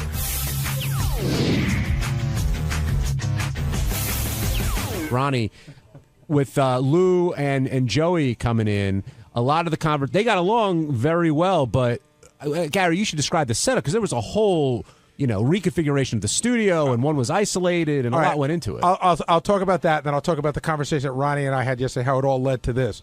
But basically what went on was Howard was very fearful that there was going to be an altercation. And Ronnie and I had spoken yesterday morning. I went to Ronnie. I said, you got extra guys tomorrow, right? He goes, yeah, absolutely, because we knew something could happen. So I get a phone call from Ronnie at like 1. I guess Howard called me when I was down with Tim, and I tried to call Howard back. I couldn't get him. Ronnie called me. Howard's very nervous about what's going to go on. And then Ronnie said something about a ball and a chain, which I didn't understand, which in all fairness, Howard must have said to him. And in my mind, I'm thinking like, handcuffs and balls and chain. Like, we can't do that. Does Ronnie have a security or police type of voice or manner when he's talking, like when he's setting up these plans? We were just talking. Ronnie and I talk about this, like how you going to handle this, how you going to handle that. So Ronnie had informed me, because Howard had gone to the gym, and Ronnie said he called me. He's worried about tomorrow. He talked about maybe handcuffing them or putting them in a ball and chain. But I called the people that work here, and it can't happen, et cetera, et cetera. So I just sort of let it go by because I knew it was an idea that came and went. Right. And then I said to Ronnie, we'd done this twice before. I said, why don't we put one guy in Robin's studio? That way your guys can block the door either way, him coming out or Joey going in. And that ended up being Lou. Right. We put Lou in there and put one guy on the couch. And so everybody liked that idea. Now, I'm trying to think who the other people, who's the black wrestler? I think his name was Booker T. Mm-hmm. And I think somebody interviewed him and gave him a quiz, and he did not come across looking very bright, and he was fucking angry. Yeah. And so we put him in the booth. That's one I remember, and I think we did it one other time. Oh, the KKK guy. Which kid? Yeah, Daniel Carver for the Carver roast. That was the roast. Protect him, though. That was the roast. Right, he was in there. But Ronnie, what was your plan? And did you leave a message like that for Howard? No. So what did you tell him? No, we talked in the car, and he said that he was nervous about, he didn't want any problems. So I said, well, we're bringing extra guys in, and he goes, well, maybe we should chain them to the couch, and one to the chair, or handcuff one, or whatever. I said, I don't think that'll work, but I'll check into it. So I checked into it with a couple of people here that work here, security people, and it's you can't do that unless you get permission. How many people did you check with? Well, 2 different people. Okay, and did you think Howard was being like dead serious? I want them chained. I want them handcuffed. He wanted something to make sure that they wouldn't get at each other. But that's not the issue. Well, there wasn't an issue. I don't think that was Howard's point. Howard's point was, did you think he was asking for you to do it without their permission? No, how can you do it without their permission? But you were saying we can't do it without their permission. Right. Well, that's what. So then we could have done it with their permission. Yeah, you could have. Yeah. So then why would you say to Howard we can't do it without their permission if you didn't think he was asking that? Benji, I actually know what he's saying. He's saying that you shouldn't go. What Benji's saying is you should have called Howard back and said we can do this. I did say that. But we're going to have to get their permission, and they may not give it. I did say that. If we got them either written or them telling on camera, beforehand, like we do when we get the IDs from girls and stuff like that, that I give my permission to be handcuffed into a chair. But did you ever assume that Howard was going to want to do it without their permission? No. So normally you don't bring up something like that unless you think. Why wouldn't you bring it up? Why would you say also like? Why is it so? We why can't force do you have feed to pick at everything? No, why I think it's interesting. What? I'm not trying to be mean about it. But I don't understand what the problem is here with you with this. What is the problem? I swear it's not a problem. I find it interesting. Okay, it's interesting, but I told him every scenario of it, and that's why he said I left this long message. What was every scenario? The scenario was either you could handcuff them with their permission, or you can't handcuff them unless they're under arrest. See, that's where it gets funny, because I think we all know that nobody's going to handcuff them without their permission. Well, no, you can't just have them walk in and say, "Hey, listen, man, we think there's going to be a problem here. We're going to handcuff you." No, you could have them walk in and say, "We think there's going to be a problem here. We were thinking about it might be funny if we handcuff you. Are you cool for that?" Yeah, right. But they weren't cool about doing that here. How do you know? Let's get to that. Who wasn't cool about it? The serious people. They didn't like the idea of handcuffing people? Then we couldn't do handcuff people at all. If we had their permission. Well, hold on. But you're saying 2 different things. Either the serious guys told you no. They weren't happy with it either way, but it can be done if you have their permission. But they weren't happy about it. Wait, so the handcuffs... How much more can I say? Wait, Ronnie, they weren't happy about it here. Okay, so the handcuffs were out. But what about the chains? No, the same difference, John. Chains, handcuffs, the same thing. All right, so after you found this out, what was the next plan? Did you design the layout? No, Gary, I spoke to Gary. Gary said, we've done this before. What if we do it this way?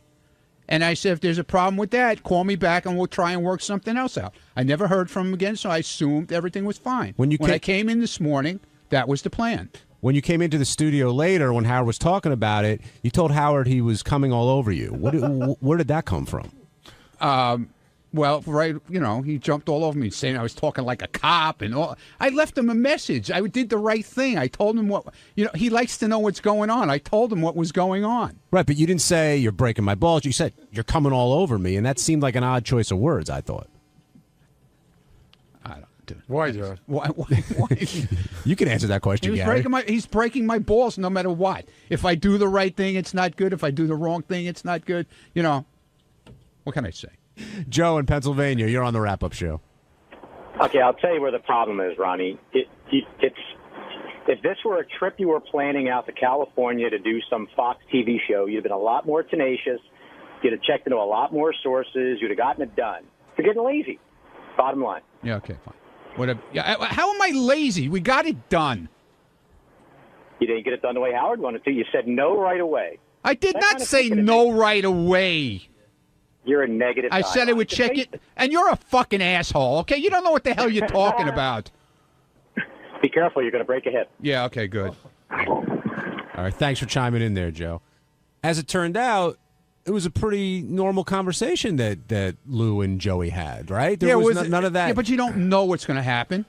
How do you know what's going to happen? There was a whole weird thing that started out right from the beginning where I went out to the hallway to talk to Joey, and he goes, "Hey, Gary, thanks for not returning my phone call 2 Thanksgivings ago." And I'm like, what are you talking about? I've spoken to Joey probably 4 times in the last year and a half. I'm probably one of the few people in any business, show business or otherwise, that calls him back pretty quickly. Mm-hmm. So he seemed to have some bug about me, the whole thing. So he said, "Can I bring my wife in?" And I said, "I don't think that works. Why don't you bring her into the green room, and then you'll go in, and then if Howard wants to call for in." And he said, "Okay." And then when I walked out to get him, Howard goes, "Bring them in." Joey goes, "Bring my wife in." And I said, "No, you're not, Joey." And he goes, "Yeah, that's what I'm doing." I said, "Joey, we just talked about this 20 minutes ago." "No, we didn't." "Yeah, we did, Joey. We just talked about it." "Well, I changed my mind." I go, "I know, I changed mine as well. She can't come in." And it got this is, of course, while I'm walking her in. So it got to be, he was very odd today. He was in this very odd and contentious mood. And then I guess I was the brunt. I didn't hear it, but I guess I was the brunt of Gary's keeping me off the show. Where you going, JD? Yeah. JD, where you going? Why are you writing it on paper? Why don't you speak into the microphone? It was something that we already covered, actually. So what? It was a good point, though, JD made. Well, look, I won't say, Ronnie. I won't say. Speak up, man. I won't say it was JD because I didn't have this conversation with him. But some people said that when you went and said you're coming all over me, you were trying to create another catchphrase. No, I wasn't. Oh God, it was very odd, Ronnie. Yeah, it was very odd. Yeah, okay, like your catchphrase yesterday. No, my catchphrase yesterday. Yeah. Pussy fog. Yeah. Well, yeah. You don't hear me using pussy fog, do you? You don't hear me using coming all over me. Yeah, either, you do did actually. I used it once today. That's it. Okay.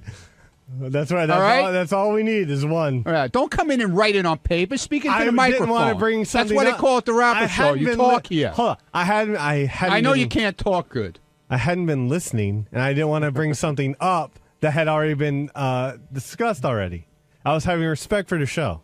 Unlike you, why? who just Since wants to since when do you have respect for the show? I have respect for everything I'm involved in. Good. Why did you email a spoiler alert to Howard that had the spoiler in the title? That is amusing. I'd love to hear this explanation. There was a mention, Arquette mentioned Howard on Jimmy Kimmel, and I forwarded the message, and I assumed he had already seen Arquette had gotten kicked off. So I just put spoiler alert, Arquette was kicked off last night. But why would you assume it? Because you don't know that Arquette's kicked off till like 9:58, right? Yeah, well, I assumed he woke up early enough or tried to find out or something. Because most people would have been, spoiler alert, don't read this if you don't want to know who got kicked off Dancing with the Stars last night. He's going to see either way. He's going to see who mentioned him on Kimmel. No, but if you said what I just said, then he wouldn't do that. No. But Gary's saying like you would just say, spoiler alert, the results of Dancing with the Stars vote is either in way. here. If I put spoiler alert or not, it would have been spoiled because he would have seen that Arquette not if he didn't want had to. He wouldn't mentioned have. him. No, he wouldn't have. Oh, if you said spoiler alert, don't open if you don't want to know who got kicked off Dancing with the Stars. He wouldn't have opened it. He would have to know either way. So you were being sarcastic writing spoiler alert. A little bit, yes. But sometimes sarcasm gets lost in an email. Well, sorry. Did Howard open his email and then did it spoil it for him, or did he already know? I think he already knew. Yeah. So there you go. You came all over him, man.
Hi, I'm Amy Schumer. I'm a comedian, and I'm here at Sirius to be on Howard Stern's radio show.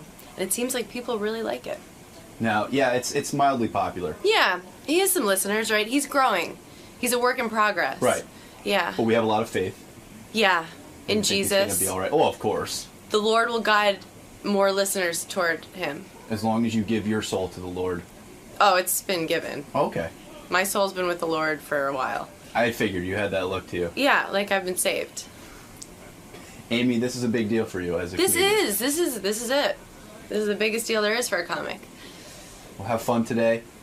Any advice? And just Godspeed, and may the Lord bless you and keep you. He's always with us. And also with you. I should probably play Amy Schumer's appearance on the Charlie Sheen roast to get everyone all excited about her, right? Yeah. Because she's out in the green room, and I got a lot to get to today. I got to still play Richard and Sal's new phony phone call that involves Ronnie. Oh, that was an old one you just played. That was just old, yeah. Amy Schumer is a young comedian. I think when Whitney Cummings went off to do her TV show, they had to get somebody new on Comedy Central who could be hot and be funny. So here is a... hold on, Gary. Slow it down. I'm going to play Amy. I'm going to play Amy on... Do you listen to the show out there? You always see the poor guest getting heave-hoed right out of here. I was listening. All right. I just thought it would be weird to play her appearance while she was sitting here. Okay. Okay? That's how I generally work into these things. Okay. How many years I've been with Because we go over all of this before we get in. Well, all you got to do is listen to the radio. That's why I put a speaker in your room. Hi. Hey, Amy. Nice to see you. Thanks for having me. I'm happy to have you. Look at this. Look at your headphones. Hi. Look at you. How are you? Good to meet you. Good to meet you. Hi. Thank you so much. Oh, we're glad to have you here. What is this? That's this a wire. hurts. What hurts? What's this thing? Let me see. I don't know. It's a clip of It's some like sort. a netting. It's like stabbing me. This is Is it? this is karma. Is it hurting you? I could have it fixed. No, I'll just I'll awkwardly sit like this. I'll hold it out like this. Hey, Gary, the headphone wire is frayed and it's sticking into Amy's neck. My precious angelic neck. You'll come out of here all marked and scarred. Be like, what happened? I'm like, oh, What it's is on that? Howard. I don't know. What happened? I don't know. Looks like someone had beaver teeth and gnawed through it. A Jackass fan came in here. Yeah, right. This is their You wanna attempt. switch to number 2? Okay, whatever you want to do. Ooh, thank you. Look at this. All right, here, I'll switch your microphones. I mean, headphones and microphones. It's both. Watch Gary at work. Oh Look how my good. God, look at this. Thank That's you. better. Okay. How you Miracle feel now? worker. Feel I good? feel wonderful. Yeah, I feel good. Amy, so whenever I have a comedian in here and they do one of those roasts, I love to ask them about how awkward it is because when you sit there, It's dangerous. You got Mike Tyson you're goofing on. Yeah, and he was like so gentle, but you do have the feeling like, oh, you could murder me right now. I watched that roast and I thought, I don't think Mike Tyson understands. Like he should just quiet down. Like he was actually arguing with you. He's Like, like, are we going to take this? Like he's Right. like starting a riot. I think some people don't ever watch a roast before Right. they do it, and so he thought it was like an urban like comedy situation where it was like good to participate, but it was like no, he kept talking to me. That's why I had to. did anyone calm him down during the commercials and explain, Mike, this is something where you just kind of Yeah, take Don it? King was there. Yeah. No, nobody. He was. No, Don everyone King's was there to explain it to him. Yeah, everyone was so worried. I think he was like the wild card that they were Right. like he could really blow it, but he did a great job. He did I think even better than it seemed like he did. You got criticized at the roast because you did a joke about Steve-O, right. the guy who died, but I didn't think it was that offensive of a joke. It wasn't No. about that guy. It was more about Steve. It was about Steve. Yeah, no, I really like the Jackass guys in those movies. I totally just thought of it as another roast joke. That wasn't like. Was he angry with you afterward? Well, Comedy Central chose to cut to him looking like he was about to start sobbing. Right. So people were like, "Oh my God! Like, why did you ruin Steve-O's life?" But I didn't think that would be like the joke heard around the world. I didn't talk to him after because he was at the hospital because his nose was broken. Because of this thing he did on the roast? Because Tyson, yeah, he kept running into Tyson's fist. And he broke his nose. Yeah, that was the goal. That is insane. Yeah, it wasn't fun to watch. I left the stage. I was like, that's not. And you know what? Need that. They barely spent any time on it. Was like all for nothing because Yeah. Steve just ran into Mike Tyson's fist And he broke his own nose. Yeah, if you watched at the very end, William Shatner's watching, and he goes, he says something like, Steve, oh my God. Like, it was just, it was not a fun display. I didn't like I feel seeing bad that for live. Steve-O because he's not, I know he wants to be a comedian and Yeah, stuff. he's doing stand-up. But he always then relies on the stunt that's going to eventually get him killed. There is a sadness to that, but Yeah. people love him. Yes. Like, he has I found out the hard way, they have majorly hardcore fans. I love Steve. I've had him on the show many times, great. but I He's always great. think he's going to kill himself. Like, he'll all of a sudden light himself on fire, and I Yeah. go, one time this is going to go horribly wrong. He's a liability. That's the fear because he For sure. he feels he has to deliver that. I know, and it was like, he so is going in the stand-up direction, but anything like that, there's a sadness to it. Now, I hadn't heard your roast in a while, and then I realized you were making some funny jokes about Patrice O'Neal's diabetes. Yeah. He's a comedian. I've had him on the show. Yeah, I love him. But he had like a stroke over the weekend. He did. He had a stroke. Oh, did he? Yeah, I saw didn't that. even hear that. I saw that on Twitter that he had. Is it a severe thing where I think so. Oh. Like I there's only been I work at the Comedy Cellar a lot, Right. and there's only been some sprinklings of what happened, but yeah, it's What's really the sprinkle? I mean, what do you hear? He's not seeing anyone. Like, nobody's allowed to go see him, but he, God, I don't know. I'm gonna start crying. He was like passed out. Like, I think maybe he can blink, but he can't move. He can't talk. But this is like third hand information. Yeah. So yeah. But if anybody wants to email love for Patrice Very at Gmail, funny guy. set up. Incredibly funny, yeah. He's one of the best comedians working. I think people who don't know much about the roast think that there's any sort of venom there, but it's like, it's more, you get to go after the comedians the hardest. Right. It's called Love for Patrice at Gmail. At Gmail, and you can write him. Just write, yeah. You can just. Is he going to live? You don't know. I don't know. I just thought all comedians know the health of every other comedian. No, Well, I mean, usually he's a it friend. seems Like they're a small Right. community. Well, yeah, that especially the New York comics, it is kind of a tight knit thing. Yeah. But it's that there aren't really answers yet. It's not that I haven't gotten word. There's no real answers yet. So did it ruin the foot joke? I mean, the fact that Patrice is No, now... I still think that's like a sweet joke. That Right. joke was gold. Yeah. But no, he loved it. He was, and he's been in here. He's the most vicious. He can just slaughter you. Oh, my God. Funny story. I thought he was terrific. I heard some comedy tape of him. Amazing. So I invited him on the show. He came on a couple of times, I think. I think I have this right. I'm not sure I even remember. So at one point I said to Gary, gee, we haven't seen Patrice O'Neal in a while. He said, oh, he's not doing the show anymore. He's mad at you. I said, what did I do? I don't even know him that well. You had a falling out. You Yeah, didn't we know had a about falling out, and he said, you were on the air one time, you couldn't think of his name, and you said to Robin, he's a heavy-set or a fat black guy. I Yeah. can't think of his name, the comedian we have on. So Robin said, oh, Patrice O'Neal, and he got angry with me that I didn't remember his name. Oh, Really? Because he still talks to me. I saw him outside. Did you? Not too long ago, and I said, hey, Patrice, and he was like, hey, Robin, how you doing? Really? Oh, well. But yeah. I hadn't seen him in here, and I did wonder why we hadn't had him in. He's sensitive. He's a sensitive man. He holds a grudge. I said to Gary, I said, oh, that's such a shame. I said, I he don't was know always him. funny. Yeah, he's great. His name was not on the tip of my tongue that day, but I was trying to describe to Robin who I was talking about. Yeah.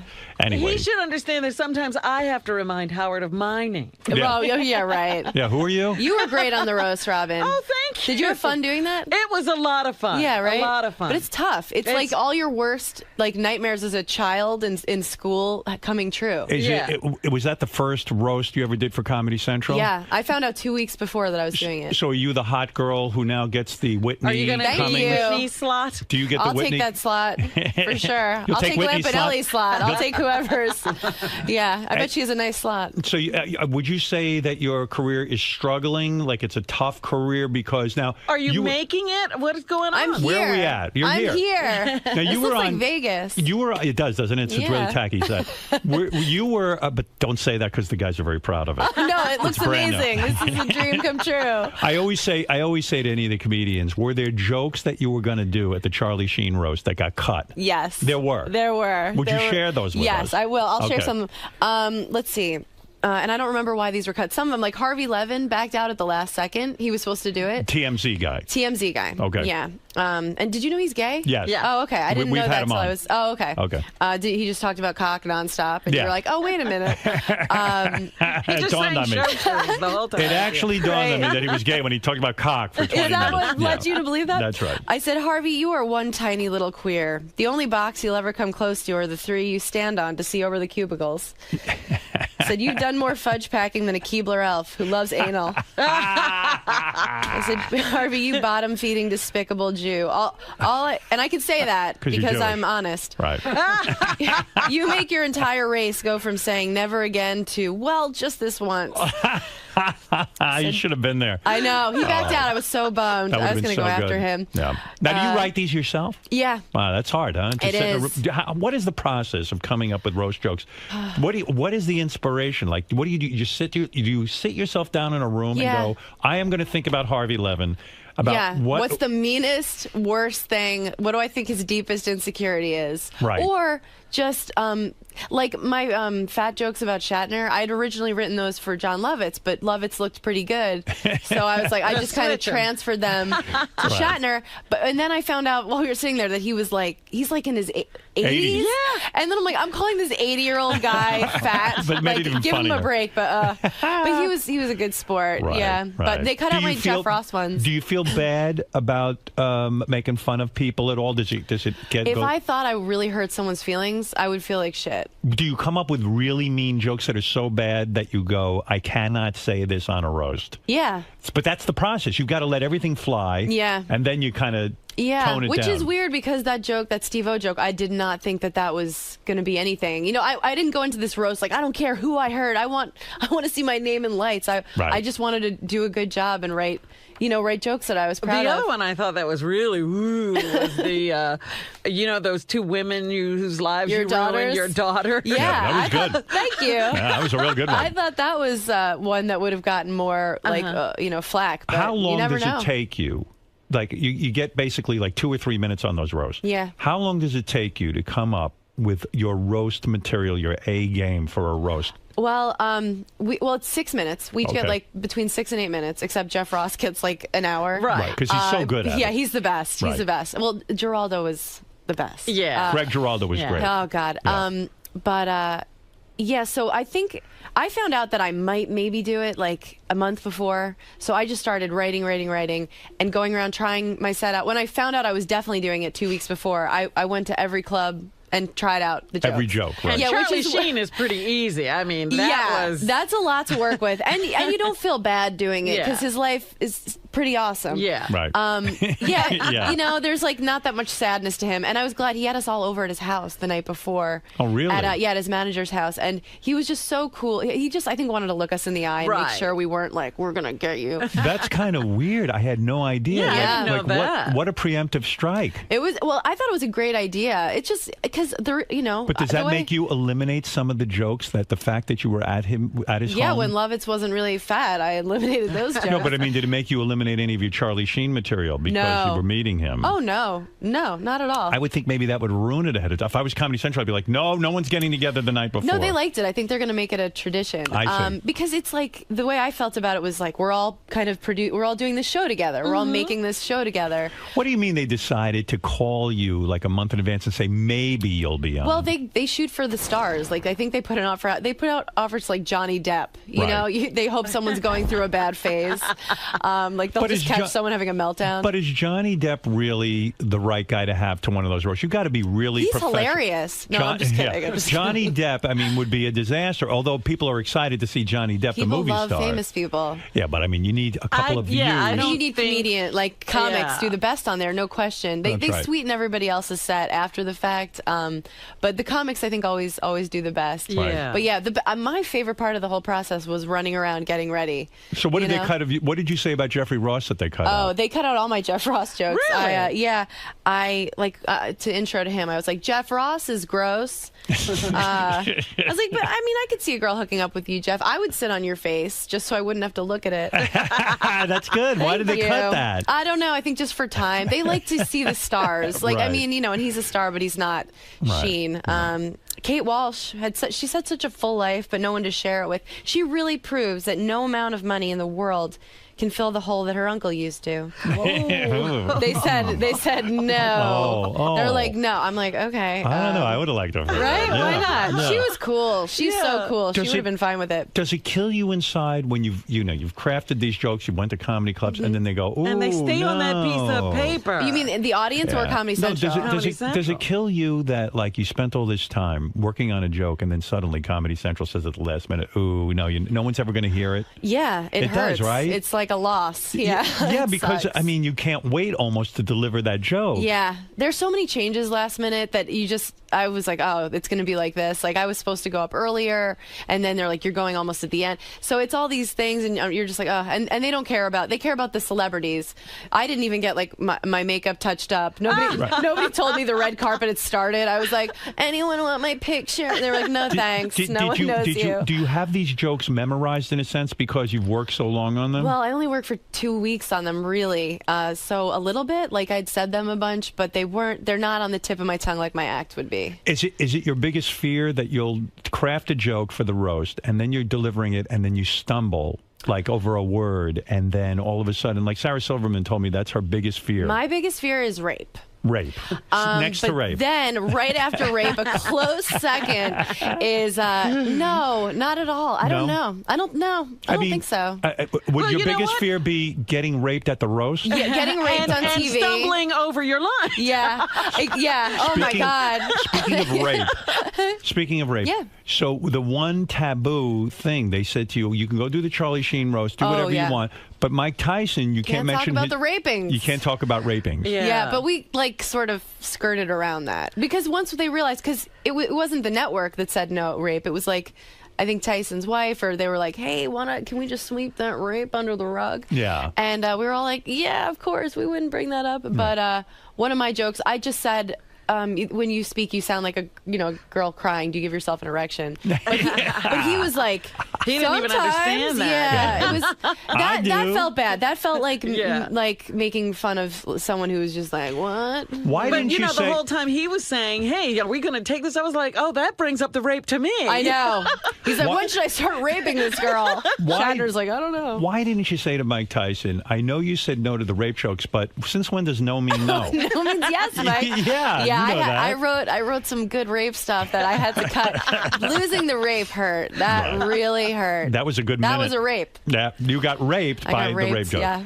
So when you do these Comedy Central roasts, that brings you, like, I had never really heard of you, and you were on Last Comic Standing, and you came in 4th place. Yeah. And yet I never watched that show. No, me neither. Yeah, I didn't care about. I can't even believe is it still on the air? I don't know. You don't even know. Sometimes I'd never seen it before I did it. They don't. I don't think it was on this it has summer. launched. No one. Right. You know how American Idol had Kelly Clarkson? There is no one that got famous off that show? No, not at all, which was a great thing. I'd been doing stand-up 3 years. I was like, who's from out of town? Like doing soft shoe, and luckily no one saw it. So I got to then, for a year after Last Comic, I went around and I headlined because, enough people watched it that you're a draw on the road.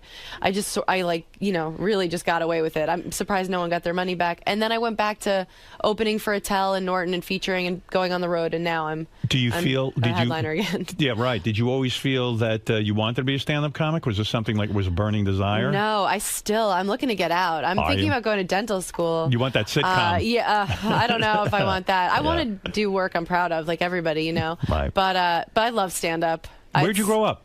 Rockville Center. Oh, yeah, I know. A horrible place. It is a horrible place. I hated it. I did not fit in. A lot of funny people come out of Rockville Center. That's true. Attell's from there also. I always tell Robin, I thought it was very anti-Semitic. They have the archdiocese there. Yes. They called me, instead of Amy Schumer, they called me Amy Jumer.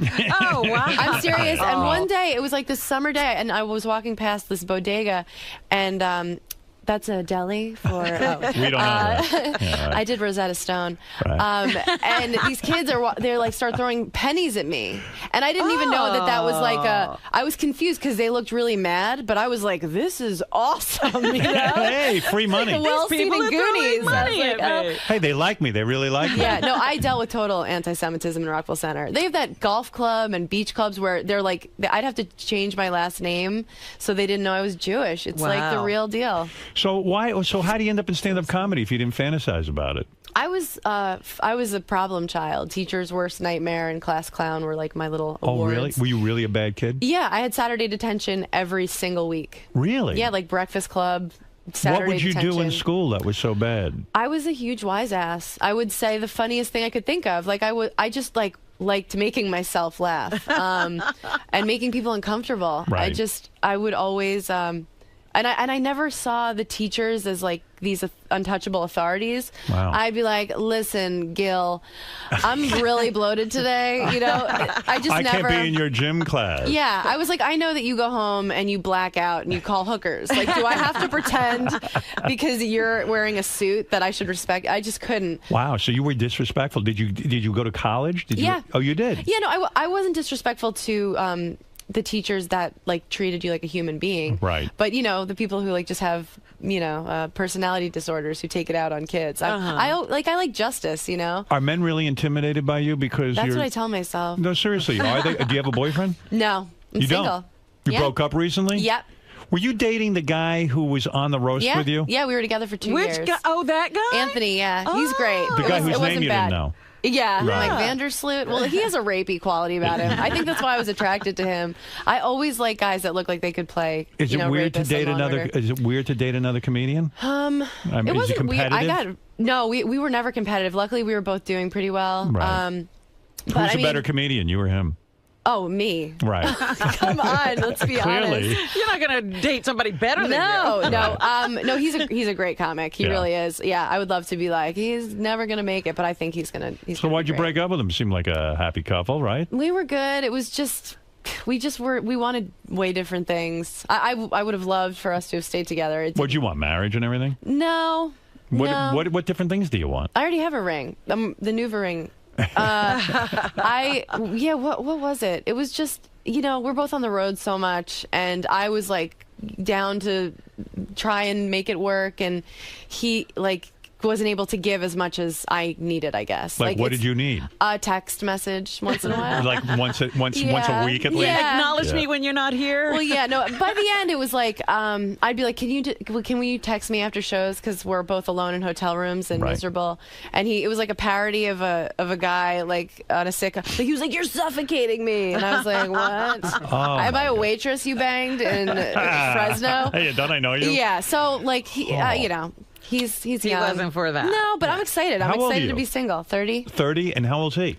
33, 32. Do you think he was banging other chicks on the side, maybe? Not that I know of. Right. I don't think so. Like when a I've guy seen doesn't- girls like girls want him. You know, they throw them in front of me. But when a guy doesn't text you, like he's on the You road, think you're he's on the road, busy. and he doesn't text you for like 2 days. Right. I You know, mean, I wasn't even worried about that. Wow. Seriously, that's not why because it doesn't matter. I was like, I wasn't like, go cheat on me. I wasn't like, Demi Moore. I was like, you know, I hope you don't cheat on me. If you do, I hope I never know about it. And don't like catch any new disease. Right. Be Let's just safe. keep the ones we have already. Right. Let's harness those. But yeah, I don't think so. He's not. I thought he would be the type to be like that, but he like gets too drunk. I think that's what it is. I'm like, no, he won't be able to do anything anyway. I mean, but you I wasn't clearly- worried about that. I just wanted a friend, like my best friend, to be like, yeah, the MC sucks, and just talk. You clearly are a funny person. Did it Thanks. kill you inside when you don't win America's funniest comedian? No, I couldn't believe I was on there. I mean, 3 years, under 3 years I've been doing it. And the other guys had all been doing it 15, 20 years. And I'm just like every step of the way my like sort of reality character on that show was bright-eyed and bushy-tailed. Who won that year? John Reap. John Rape? John Rape. John Sodomy? John Rape. Who is this? John who? Yeah, John he's like kind of a blue-collar kind of guy. I see. Yeah. So he won, and you didn't feel, oh, I'm not a funny person, I'm giving up the business. No, I got fourth. I was like, oh my God, this is it. I broke up with my boyfriend at the time. I was like, I'm going on the road. What were you doing before? Sorting mail and bartending. Really? Yeah. Are you, so now you're single. How long have you been single? 3 weeks. You date anyone yet? No. Have you fucked anyone new? No. We broke up one time about a year and a half ago, and I was like, all right, like I'm still like I was in college. Somebody needs this. Right. And I went out and I was like, and I met a guy. Where'd you meet him? At a bar? At a bar. Right. I met a guy, and I just thought he was really hot. I was wasted. That night I was like, oh my God, he looks like the Twilight guy, like Robert Pattinson. Oh, you know? that's a handsome guy. In the morning I'm like, you look like fucking Governor Patterson. Like he's not cute in the morning. And I'd never dealt with an uncircumcised penis before. Oh, he was uncircumcised. He was uncircized. And what was he, European? He was French. Ah, I didn't even French. know he was French. I thought we were both just like faking the accent, you know? But like, I really realized like that men don't warn you; they just like roll it out, you know. Yeah. And so I had to become an award-winning actress. I'm like, oh no, that's totally cool. I'm like, Mom, can you come pick me up? I got into something here. Because men don't ever like tell you what you're about to deal with. You know? never saw an uncircumcised penis in your. I don't think I've ever seen one except for Sal. Who whips I've it never out even every seen minute. them in porn. Like I was like, what is that? Are we having a pillow fight? Like, why is the gnome from Travelocity in your underpants? Yeah. Like, Was it I was gross? thrown. Did it smell or something? Oh, sorry. Yeah. It did. It was gross. So did you blow him? No. No. So what did you like start giving him a hand job kind of thing? I tried, but it was like an ice cream cone had melted in my hand. I felt like a magician with the scarves, just pulling. I was just like, get me out of here, you know? Right. But he was like, the French guys are different. Like he didn't expect anything. He like couldn't believe that this was happening, and he was really sensual, and he started to pick me up. You know, like when we're kissing, and then I think he realized that he was in over his head. I kind of got planted back down. I'm like trying to feel sexy, and he's like winded from trying to hoist me. But we were like, he gave up like immediately because he's French. Right. And we know how they are. You know how that goes. Right. But I left in the middle. I really did. Yeah, but it wasn't because of like I was like, all right, like your penis is making me ill, the thought of it, but like this little gnome, but it was. Was it a big penis? It was fine. It was totally acceptable. And so you pulled back, and you saw like there was a whole different vibe I to threw it. the skin over my shoulder like a team player. And so then he put it inside of you. He put on a condom. He put it inside me, and then we had to stop after like a second. Why? Because something was wrong with the condom, and he was fixing it, and I was looking at him, and he was like, "Well, don't look at me."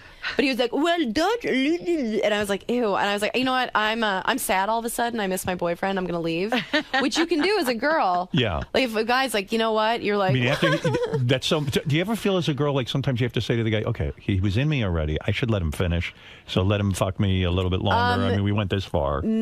I felt no responsibility Good for you. for this guy to achieve orgasm. You're very healthy. When I was younger, I had a guy. I met a guy in Montana when I was like 19, and I was like, oh, he was so hot there. He was like a mountain climber. Montana hot. Montana. Muscular. He came and visited me in New York. Doesn't translate. It's like when you get that moo-moo when you go to Hawaii. Yeah, you you're can't like, wear it when you cannot come home. rock it when you're back at home. Yeah, so I learned that the hard way, but I was like 19 and he flew all the way here, so I got myself drunk enough to sleep with him. Yeah. I was like, oh, he flew so far. But now I'm older. I'm like, you can always get out of fucking someone. What is unless it that it's Tyson. What is it that it doesn't work? I mean, it's kind of like he's out of his environment. Yeah. He's hot there. He doesn't fit in with my friends. That kind of thing. Well, it was more than that. He was like pointing out gay people. Oh, I see. And he was hey, there's a gay. Oh, this is really New York. Yeah. You know, when you're in the mountains and all you're seeing is the sky, and he was like in a Dave Matthews cover band. I was 19, okay? I'm 19 years old. And but in retrospect, like, he was such a dirtbag. Like, he just wanted to... Hey, wait a second. Here's the French guy who fucked her. We just found him. my God. Oh, he's on the phone? What was it like when you were? What were you like? Did you enjoy having sex with Amy? Oh my God! It would have been nice to have a little sex with her.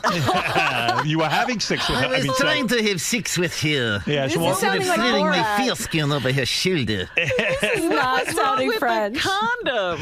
Oh, I don't know. It was the condom was grossed out too. Was your foreskin? Pretend it was upholstery. Use your imagination. You're a comedian.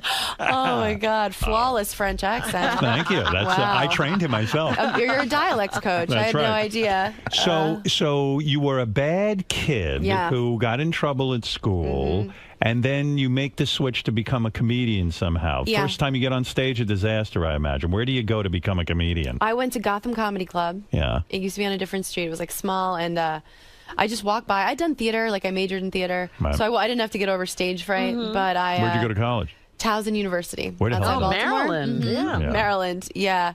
Acting center of the world. Oh God! Yeah, everybody comes out of has Towson. churned out every I think great Meryl artist. Streep, Jack Nicholson, Right. Marlon Brando. I think Brando. He would Brando. come back and about it, have a but they couple all master went there. classes. Yeah.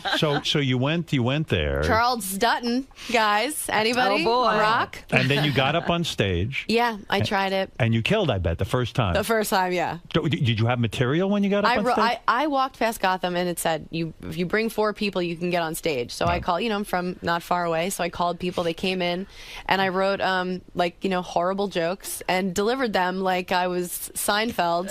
Yeah. What was the first joke that you ever told? Do you know? Yes. What is it? Oh God, it was about when you're on the bus in the city. They have these things that go across town, you guys, that carry people, buses. You'll never have to worry about it. But yeah, I heard when you're on the bus, if you feel it like deflate, the tire deflate, it means like a person's getting on that's all jacked up. And it's like some woman like who comes on and her like there's like things living in her legs. I talked about that, and I talked about skywriting and how skywriting annoyed me because it always faded. And I had like a little arc to the set because I was like, so this summer if you're going to propose to somebody, guys, it was like it was horrible. Was your delivery all wrong? Was it just like... I had like some sense of timing, but Right. I have a tape of it, and it's the most. I would rather watch my parents have sex than watch myself do that again. Did your family say to you, listen, you're destroying your life, this is ridiculous, No. you don't know what you're doing, My mom was like, when are you headlining the Apollo? You Wow. are. She inflated my sense of self my whole life. Like I thought I was a model. Like I walked, Right. then you get old enough, the kids start getting mean. But Right. I walked in the first day of middle school, and I was like, "Who wants it?" Because she convinced you were the best looking girl ever. She convinced me. She was like, "You're an angel. You sparkle." And I was like, "Look what you made." Mom. Oh, So I is thought that it was bad amazing. parenting? Can some parents go overboard in inflating their kids so that they're not prepared for the world? Well, I feel like I'm glad she did that. Yeah. There's nothing that can prepare you for I mean, kids are so mean. Like they were so mean. So you're gonna, find reality sooner Right, or it's later. there. But was yeah. your mom in shock whenever you did something bad because she was so convinced you were an angel? Yeah, she would be like you. When I was in 6th grade, I bit a girl. She cut me in line, and it was like the day they had steakums at the cafeteria, which I found out later is just like not at all meat. Yeah. But this girl cut me, and I didn't really bite her. I just like scared her. Right. So they call my mom, and they're like, "Amy bit someone." She's like, "You have the wrong number." And I'm like, "Mom, I was just trying to scare her." But your mother was a pushover. Hey, you Yeah. have a funny story. You went to Great Adventure one time, or one of those places, and you were Yes. waiting in line for a very long yes. time. I went to Great Adventure, Right. and I don't like amusement parks. I think Right. they're horrifying. But I went to Great Adventure, and I was with this family, and they were intense about Great Adventure. They brought us. We had to go there at 6 a.m. so we could go through the stupid safari. We saw like one thing that might have been a monkey, Right. but I think it was just like a stuffed animal. It was like a pigeon wearing ears, and then we waited for the scream machine. And there's a special line where you can wait to sit in the front seat because that's the best seat because you look like you're going to die. Right. So we wait for hours, and then it's our turn to sit in the front. And who gets to cut the whole line and take our seat? Robin. Robin cut us. Robin on the scream Quivers. machine. Robin Quivers. You cut us.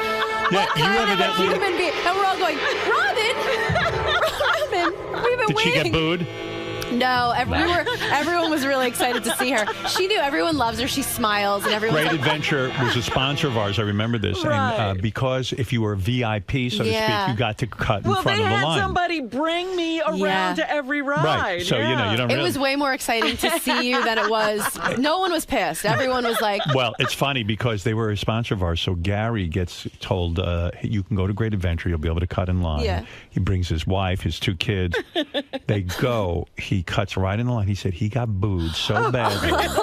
And people started taunting him in front of it and his children and everything because well, in front of his, they were taunting the kids too because you know what, people had waited in line a really long time, right? And all of a sudden, look who's here, Gary. Money bags, money bags. No, well, he doesn't have that He smile. said it was He doesn't so have bad. You know what it was? It was. I realize now, especially hearing Amy's story. Yeah. Like the woman who brought us around, she said, "Oh, I had Chris Rock last week and everything." So I figure if you're going to get cut, you expect Chris Rock to walk up. You see me, Baba Booey. like what the fuck? What a disappointment. So I was reading notes on you. You were a really bad person because you used to shoplift. You'd get into big trouble. Wow. God, did I say that in my interview? Yes, yeah. I got arrested a couple times. She got arrested a couple times. You're lucky not to be in prison. That What is correct. That is Every correct. kid goes through a shoplifting stage. Not like me. But did you? I mean, every kid doesn't get caught. Yeah, well, I was, it was grand larceny. You shoplifted? Oh my God! All of my friends. My mother did not like my friends. Now I realize why. They are bad friends. They would say, "We're going to go to Roosevelt Field and we're going to have a shoplifting spree." And I would be in such a nervous panic. I go, "Well, I want to go along with the group. I want to be a part of this." And they were all terrific at it. I had a friend who could hide whole record albums. There was no CDs. It was record albums underneath his coat. Oh, my God. Another friend would go into like a Barnes & Noble type bookstore and steal every book, hardcover, softcover, everything. And it was sort of like a competition. So they bring me along. I'm sweating bullets. I don't want to steal anything. I have this. I'd never stolen anything in my life. Yeah. I walk into Macy's. And I saw tie tacks. Now, I don't wear ties. I'm a little kid. What are you going to do with that? What do you need a tie? But I wanted to steal something so I could be in with the crowd. Look, guys, yeah. And so I swiped a tie tack. I stuck it in my pocket. I was shitting in my pants. I came out with this tie tack like I had just won the lottery. Right. I remember bringing it home and feeling horribly. But the thing that saved me was I brought my cousin with me, and they wanted him to shoplift, and I felt in charge of him. And I said, we're going home. I don't want anything bad. I went home. Thank God. All my friends got caught. And they brought the police in. They were involved in everything. But these guys couldn't They were really, trailing them. I don't know what happened, but somebody got caught in the store, and then that was it, and then it was all over for them. What was your story? You got caught? I got caught. Well, the first time I got arrested, I was out. I think it was like a Junior Olympic. Like I played volleyball, and we were in San Jose, and it was something. My mom was the chaperone of this tournament, and we were going around, and I was just like stealing whatever, like candles, shot glasses, nothing like that I would ever use. All junk that you'll never need. Garbage. And I didn't get caught. The other girls got caught, and they said if anyone else did, fess up. And I'm like, we're a team, right, guys? Okay. I'm like, let's all tell them. I'm like, I did it. Now you guys go. And they're all like, oh, yeah, that's all you. Yeah. So I got in trouble. I got benched the whole tournament, knee pads around the ankles. My mom is just the chaperone, just staring at me. I think she still thought she probably didn't do it. Somebody probably planted something on her. But then the time I got arrested, bad. I want to tell you I was like 14, but it was I was like 21. I was like 20 years old. Oh, really? Yeah, it was. I was at Bloomingdale's and with my. Did you have a problem? Do you think you're a kleptomaniac? Your face was extended. Yeah. I had been shoplifting for a long time. So some people actually have like a problem. Like you're not taking can't go stuff into a store without it. You're not taking stuff you need necessarily. It's just the idea, the thrill of it. Yeah. No, I mean, isn't it sad? Like I'll read some police blotter when I'm in some city, and it's all like this 90-year-old woman was stealing milk to feed her grandson. I'm like, I already have that pinstripe pantsuit, but why don't I get another one? I was like really well dressed. It was college. I was like stealing a lot of nice clothes, but I figured out a way I could return the clothes and get cash. Oh no! Oh, wow. Yes. So I was into it, but it wasn't about what I could get very much. It was the adrenaline. Did you go to a psychiatrist about this? Totally a rush. Did you go to a psychiatrist about this? Not about about this specifically. I Right. mean, I've gone to many Have you psychiatrists. stopped? Do you- Oh yeah, no. You're not going to take our. You're not going to take our little tchotchkes over there, are you? No, I mean, they're gorgeous. They're really everything in this room looks amazing. So you no, got I don't have caught? a problem stealing things. Right. It was only from like So who big caught you? places. Bloomingdale's. Bloomingdale's Yeah, got you. They're real. Beware, they're really tough. And they took you down and they arrested you and the whole thing? Yeah, and Wow. it was with my cousin who is Senator Chuck Schumer. he's not my uncle. What is he? I don't know. He's like my dad's cousin. Oh, so you don't really know him. We know each other. Right. Does he if we root saw for each you? other, I think he hopes that I probably get hit by a train, so my name can stop appearing. Yeah, it's never good press for me. Don't you think the family is proud of you? Don't you think Chuck Schumer even says, "Hey, you know who my cousin is"? I don't know what It she depends is, but on the we're thing. related. Right. Like I think they thought Last Comic Standing was exciting, and being here, they'll be super excited about. But other things, like they don't really like. I was trying to explain to my dad what a roast was, and he was like, "Well, maybe you shouldn't do that." You know, I was like, "Maybe not." What does your dad do for a living? He mostly just shits himself. He has MS. He lives in a hospital. But it's really somehow not sad because he still thinks he's like gorgeous.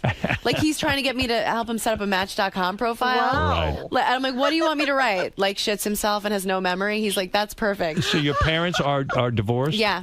And he has MS. Yeah, but he's like happy. It's the weirdest. He's fine. You He's don't totally feel sad fine. about any of this? No, I mean, if I really think about it, it's so like I have seen my father drop heat in front of me at LaGuardia.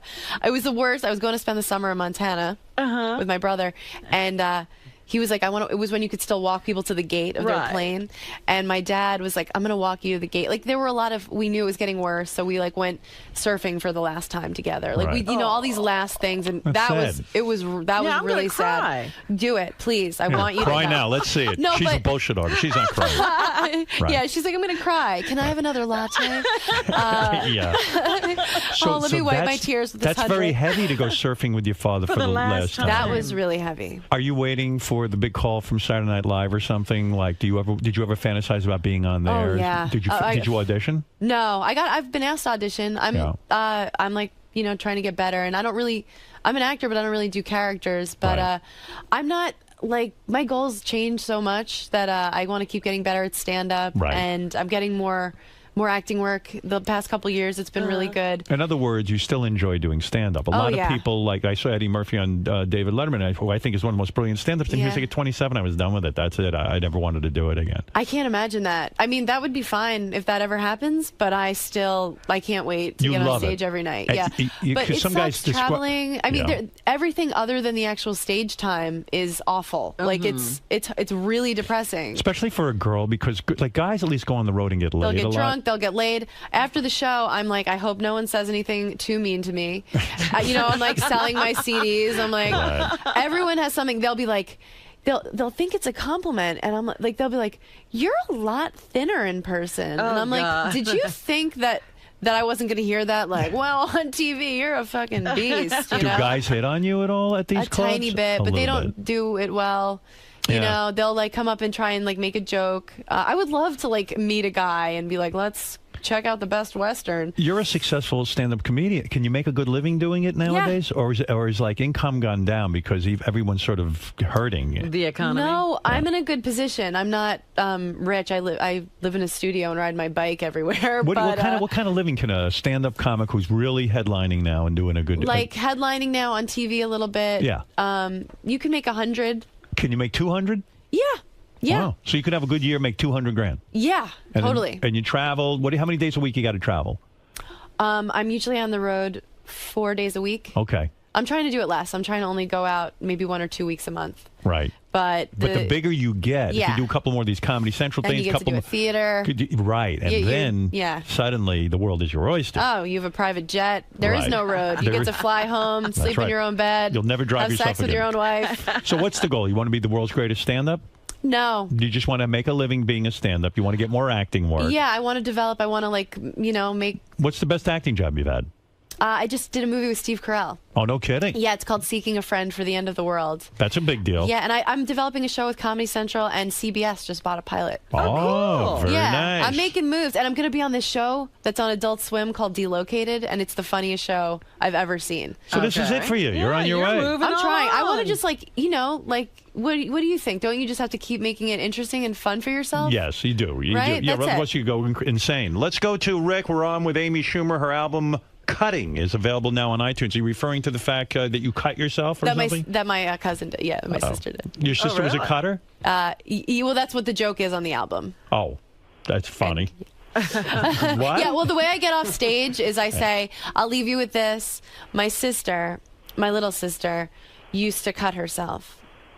And then I put the mic in the mic stand and I leave.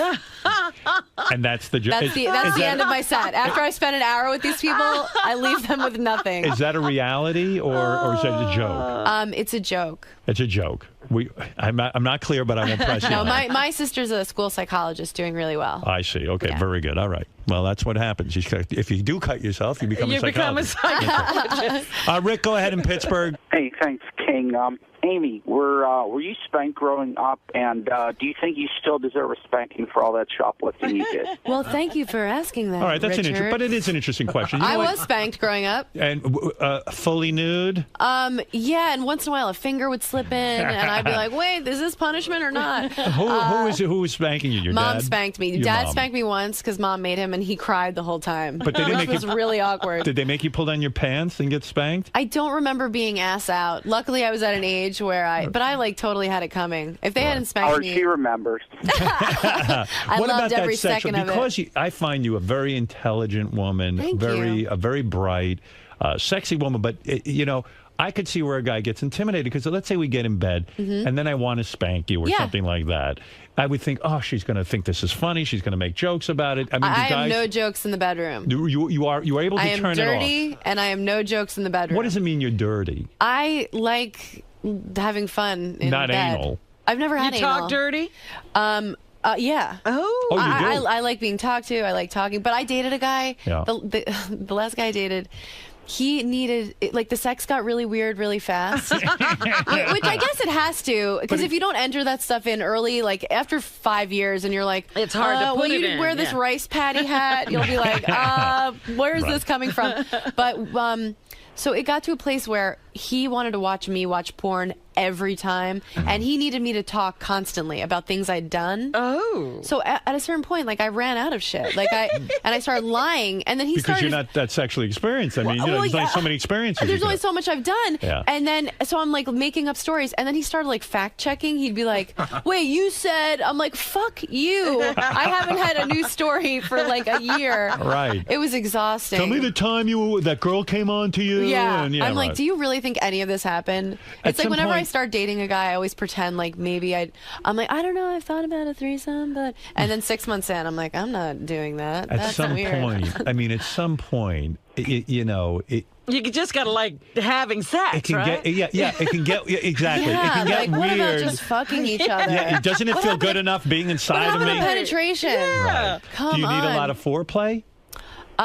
Not a lot. Right. I like If a guy spanks you, you don't think that's weird, though, right? You're No. okay with, you're down with it. I'm more than down with it. Right. Oral Yeah. sex okay with you both ways? Totally. You're all right with it. Huge fan. Unless you're not circumcised. Yeah, in which case, get out of here. Gunplay. Gunplay, squeak- only on you- the high holy days. Shoot you in the foot, maybe, with my gun? All right. Let's go to Bill. Bill says he wants to say hi to Amy Schumer, the new album Cutting, available on iTunes. Go ahead, Bill. Hey, Howard. Hey, now. Hey, now. Hey, Amy. How you doing? Hi, Bill. I really love you. Thank you. All right, I don't think we're going anywhere with this. Nick, let's go to Nick in Charleston, West Virginia. Go ahead. Hey, Howard. I just want to get your opinion. Don't you think she's 10 times hotter and funnier than Whitney Cummings? Well, what about that? Are you, because you... Are sort you of, hotter because, than Whitney? yeah, first of all, yeah. No. Are you hotter than Whitney Cummings? That's a definitive no. Are you friends with Whitney Cummings? Yeah. Okay. I like Whitney very much. Me too. Now, because you're a female comic, it's almost like, Eddie Murphy was talking about this. He was the black comic for a while. He was like, there was no room for two. Yeah. It's like you sat in, Whitney wasn't on the comedy roast. Now, are you being compared to Whitney now? Is it like a competition? I haven't, no one has said that to me. But I think there's room for all of us, for real. I would think so. And I don't know how other people feel, but when I see a funny woman, I'm like, yes, like, trust me, I don't want to be the one. I think women are hilarious. So at Whitney, there's no sense of competition. Whitney's very funny. She's motivated. Like, Are you a Sarah great. Silverman fan? Yeah, totally. Are you a Sandra Bernhard fan? Yes. You like you root for other comics. Hell yeah, Rosie absolutely. O'Donnell, you enjoy I her? do. Yeah. I do. No, Ellen DeGeneres, you like her? Yeah. You do. So She had me on her show. I was the first female comic. She had me on her show. Do you know her personally? Just from her, Just like from, her just getting from me on the show. Yeah. All right. Let's go to Howard, can I throw in one more thing? Yes. Whitney, or I'm sorry, Whitney. Amy. You can call me whatever you want, Bill. Oh, Bill's gone. This is West Virginia. Nick, go ahead. I have masturbated to those pictures of you online many times. What pictures? Thank you. What pictures? I posed naked in Cosmo. Did you? Mm-hmm. What am I going to... Sexiest thing I've ever seen. Is that Thank true? you. Yeah. You were nude? Yeah, No hang-ups, I shot huh? at the Comedy Cellar. You have big breasts now. Thanks. Look at, what are you, like a C? Yeah. I'm going to say you're a C cup. No inhibition about that. No, I'm like, I better do it now while everything is still kind of where it's supposed to be. Did anybody say to you, like an agent or anything, like, listen, Amy, don't do this? Yeah, and I was like, bye. I'm doing this. And what'd your mom say about this? She was at the shoot. She was there. She was watching the door. We did it at the Comedy Cellar, and she was making sure no beer deliveries came in while I was... You showed the vagina? No. Just the titties? Yeah. What'd you do with the I vagina? was just in underwear. I mean, they were like, "Will you take off your panties?" And I was like, "Okay." And my mom was like, "No, no." No, you I was pay for like, that. Oh, yeah. I was like, "Okay." No kidding. No, yeah. I have to see this. Check it out. Oh, you are free. Hey, thanks, Howard. Why did you bring your mom to a nude shoot? I don't know. I think. Well, I wouldn't feel sexy in front of my mom. I didn't mind it. I guess that is pretty boundaryless and disgusting, but I felt fine. Because it wasn't about it's Cosmo. So I mean, I wanted to feel sexy, but Was it was your mom more, naked too, just to support everyone you? was naked. Yeah, Beautiful, her yeah. boobs were on the floor, running around. Wow. No, it was. There's one of them. Look at you, naked. Oh. Smug over the shoulder shot. Yeah, it was like about the article I wrote to go along with it. They gave me like 6 pages. Like they've been very cool to me. Kate White, the editor in chief, there is the coolest woman ever. You look so cute there. Thank you. Yeah, they chose like a little cute one. I was like, can we use the ones where I look dirty? And they were like, no. But no nips. You don't see any nipple. No. Well, I have some. I don't know if there are any online where you see nipple, but there were some where you saw more. Yeah, and you have a good body image. In other words, you don't sit there all day like these women and obsess. Oh, I've got to lose 5 pounds. I got to gain 10 pounds. No. You're not freaked out. I by mean, that. I'll have days where I'm like, oh my God, what happened? But I feel like sexy. I feel like good. I work out. I take care of myself. When you date a guy, do you walk around the house nude? Not over like not annoying. I'm not You're like not the a sign nudist? like opening Okay. pickles. But I'm naked a lot. I'm not hurrying to the bathroom covering myself up. All right, Abe, go ahead. You're on the air. You're on with Amy Schumer, and then I'll let you out of here. We've kept you locked up for an hour. Go ahead. Thank you. Hey, Howard. Hey, now. Hey, Abe. Amy, just a question and a comment. Okay. Number one, what is it you do for a living? And number two, I'm looking forward to seeing you appear on a carton of milk. Okay. What does that mean? That's an insult. He's He wants insulting me her. to be. yeah. He wants me to be. I saw stolen. you on the Charlie Sheen roast. I didn't think you were funny at all. Okay. Oh, come on. She was so funny.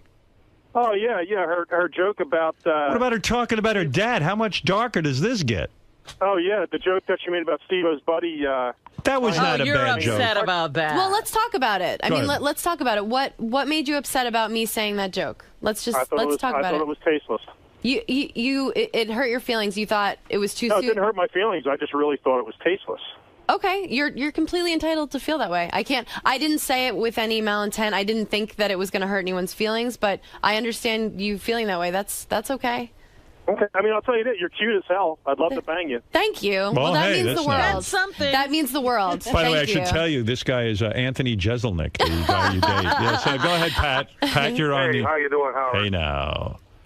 Amy, you were on a roast a while ago, and you did a joke about leg braces. It was the funniest thing. And Oh, thanks. What one and was I that? think you're Well, I the just greatest said- comedian. and I'm glad you're getting, the recognition you deserve. And Howard, I love you, 20-year listener plus. Thanks, Pat. And thanks for getting me through every day. All right, Pat. Thank you. What was the joke I just that Pat's said talking I about? wasn't a good-looking kid, but then the old story, I finally got the braces off of my legs, and that's it.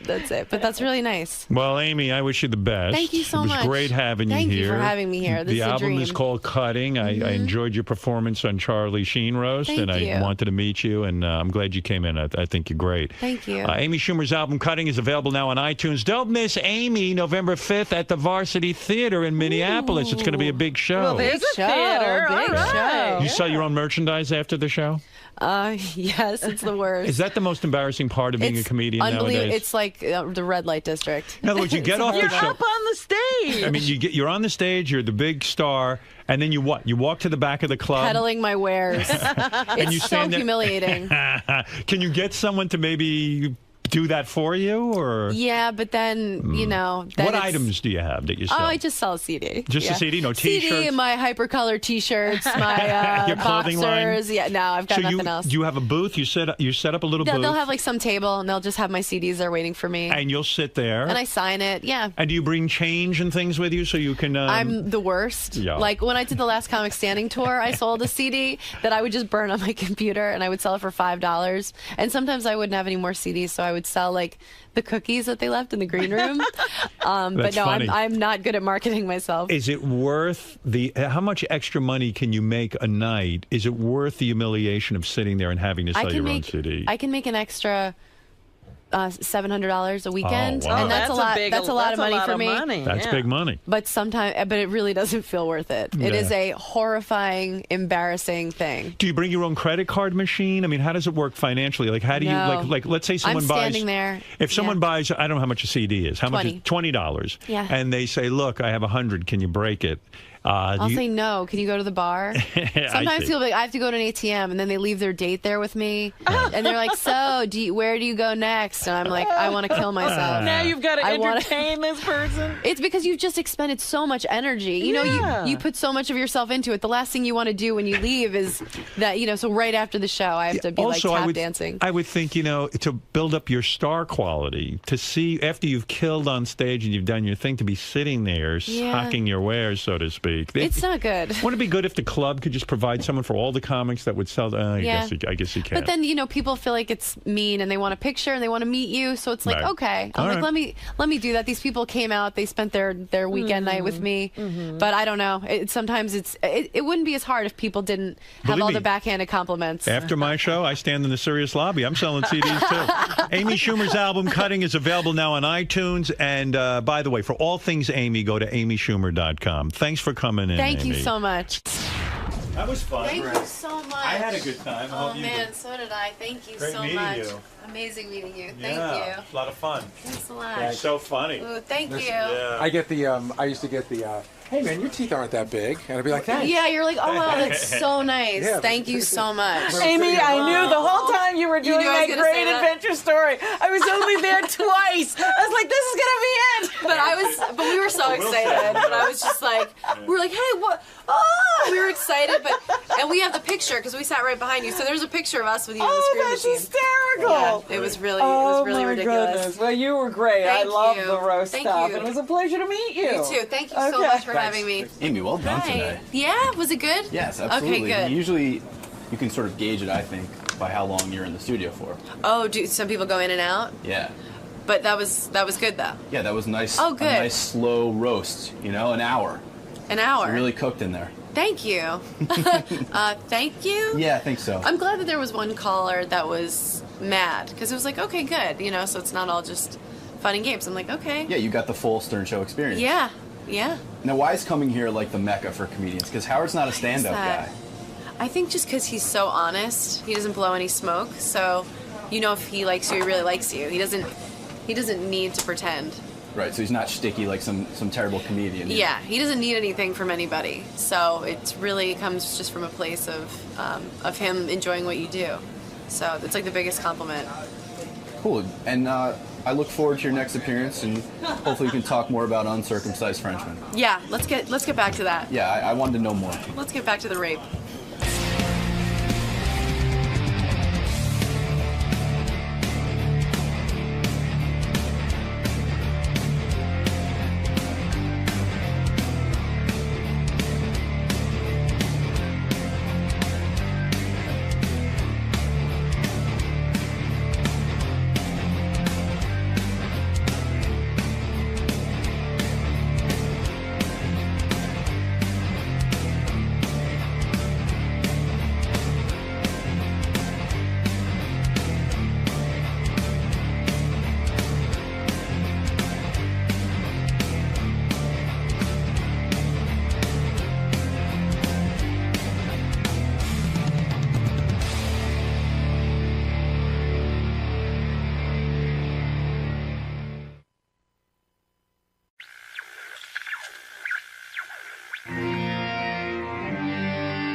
Casey's on the phone. You remember Casey? You used to work here. Oh, Casey Armstrong? Yeah, Casey Armstrong. You're doing very well. Always love to hear from Casey. Yes, Casey. Howard. Hey, man. Hey, brother. How you doing, man? What's happening? Hey, listen to me. I got this thing on demand. They put it on, like, the Cablevision. Yeah. And, you guys had an episode where all you guys took your shirts off, and I have made critiques on each one. Did we do that? When did we do that? When was that? It must have been older. No, it wasn't. It was after I left. It was. It must have been like a year ago or something like that. I don't know. I don't remember that. Didn't you leave Robin, like how are 10 you? years You're ago? very sexy. After he left. Yeah, okay, go ahead real quick, because I got to get the news. Okay, ready? All right, here we go. I'm doing it quick. Howard, first of all, I'll start with positive, all right? You have a good back. Right. Your back is nice. Thank you. But you got cow nipples. You have huge nipples. Me? Yeah. Did you No, know I that? don't. I have a nice chest. Yeah, no, but your nipples are huge. They're like cow udders. No, you got the wrong guy, man. No, dude, your nipples are big, and Sal has big nipples, too. Really? Gee, I never thought of myself I as big. didn't think I about always that. see myself as a small nipple. Are you sure you were looking at me? I'm positive. Maybe my nipples don't photograph well. Yeah, They photograph big. because I kind of have small ones. No, you have big nipples. By the way, is Casey gay or what? Yeah, what are you doing evaluating their bodies? No guy ever looked at my nipples before. And came away with that. I might be a gay. I don't know. But, but I can tell you something. Fred is looking amazing. Right. No, he's jacked up. He's got he's got a great chest. He's got good arms. Right. Right? I mean, Wow. he's like intimidating this guy. This is so weird, this call, isn't it? This is a weird call, Casey, but go ahead. No, it's a good call. He complimented me. Well, yeah, okay, but still, it's weird. But all right, I'm going through it. Richard, he actually has a good. He looks like a lumberjack. You know what I mean? But he has a huge gut. No, he's super ripped Yeah, now. he got thin. He's thin and ripped. No, he doesn't look that bad. Well, I guess it might have been a while ago. Yeah, it was. Sal has a lot of fat deposits on the side of his chest. Right. And he has good vascularity in his shoulders. Do you care, Robin? This is ridiculous. What the hell? I gotta tell you, I'm as baffled as you. Yeah, I'm freaked out, dude. Anybody else you want to talk about? Hey, man, how about the last time I saw you? You look bloated. So what's up with that? Steroids? Was it juice? Yeah, man. You still doing that? Water. You're still doing juice? I'm 185 right now. 185 means you're big or small? Dude, when you saw me, I was probably 230. Oh, wow. It's either that or AIDS. I'm not sure. Anybody else? Any other guys you want to talk about, like Benji or anything? Yeah, Who else took their shirt off? Cockstrong. What? He looks cockstrong. Benji? Yeah, What he does looks that mean? cockstrong. But he's like Cabby. Remember, Cabby was big and he looked kind of intimidating, but it wasn't like he couldn't do nothing with it. Benji, he could do well, but he has small nipples. Wow. Yeah, I'm out of my mind, Howard. I think so. What happened to you? Case, would I be I don't better with know, bigger brother. nipples? I was talking about Jason. I like the guy. I'm a big fan of his. I think he's great, but I'm worried about the guy. Right. I mean, I mean, How are his nipples? cholesterol. I got high cholesterol. Do you know that? I didn't know that. Are you okay? No. What's wrong? Just had a little panic attack. All good. You having a panic attack? Yes. What just happened? I don't know. Hey, do you like Lamb of God? What? What? Nice. Nice. What? I don't know. Hey. What's going on, man? Yikes. You all right, man? No. What's going on? What can we do? Talk to me. Casey. I'm on the Librium. What are you on? Librium. Librium. What is that? It's a drug. What does it do? It's for the DTs. Oh, yeah? Oh, are you an alcoholic? Oh, yeah, you know that. I didn't realize it was that bad. So when you get withdrawals, you... Where are you calling us from? I'm from I'm watching my friend's dog. You homeless? No. Oh. And who put you on Librium? the emergency room. Wow. God, this guy had the world by the balls. How did you wind up in the you wound up in the emergency room so drunk? Have you? No. It was days after. Have you ever seen Leaving Las Vegas? Yeah. Yeah. I normally don't like Nicolas Cage, but he's amazing. Is that your life? Yes. Are you getting any help? Are you talking to anyone? I'm talking to you. No, but I mean, are you talking to any psychiatrists or anything? Yeah. I've been to about 20 of them. Yeah. What do they say your problem is? Your dad? There's a whole bunch of terms that they give. You got problems. You got a diagnosis? What they say, what is it, borderline? Borderline schizo? Or just borderline personality? They say borderline. Borderline personality. And then bipolars. Yeah. And Benji is cockstrong. What does that mean? I don't know. Hey. Jeez, Casey. Casey, you ought to go on that drug Penisin. That's like what is that? Penisin? Penisin? Yeah. Nice, I like it. Hey. So they went to the hospital. You get hallucinating when you try to withdraw from alcohol. Did you stop drinking? No. So you're drinking with the Librium. I'm on the stuff and then I keep drinking. Yeah. Wow. Dude. What are you? I mean, thanks for calling. Dude. Yeah, I gotta go. Dude.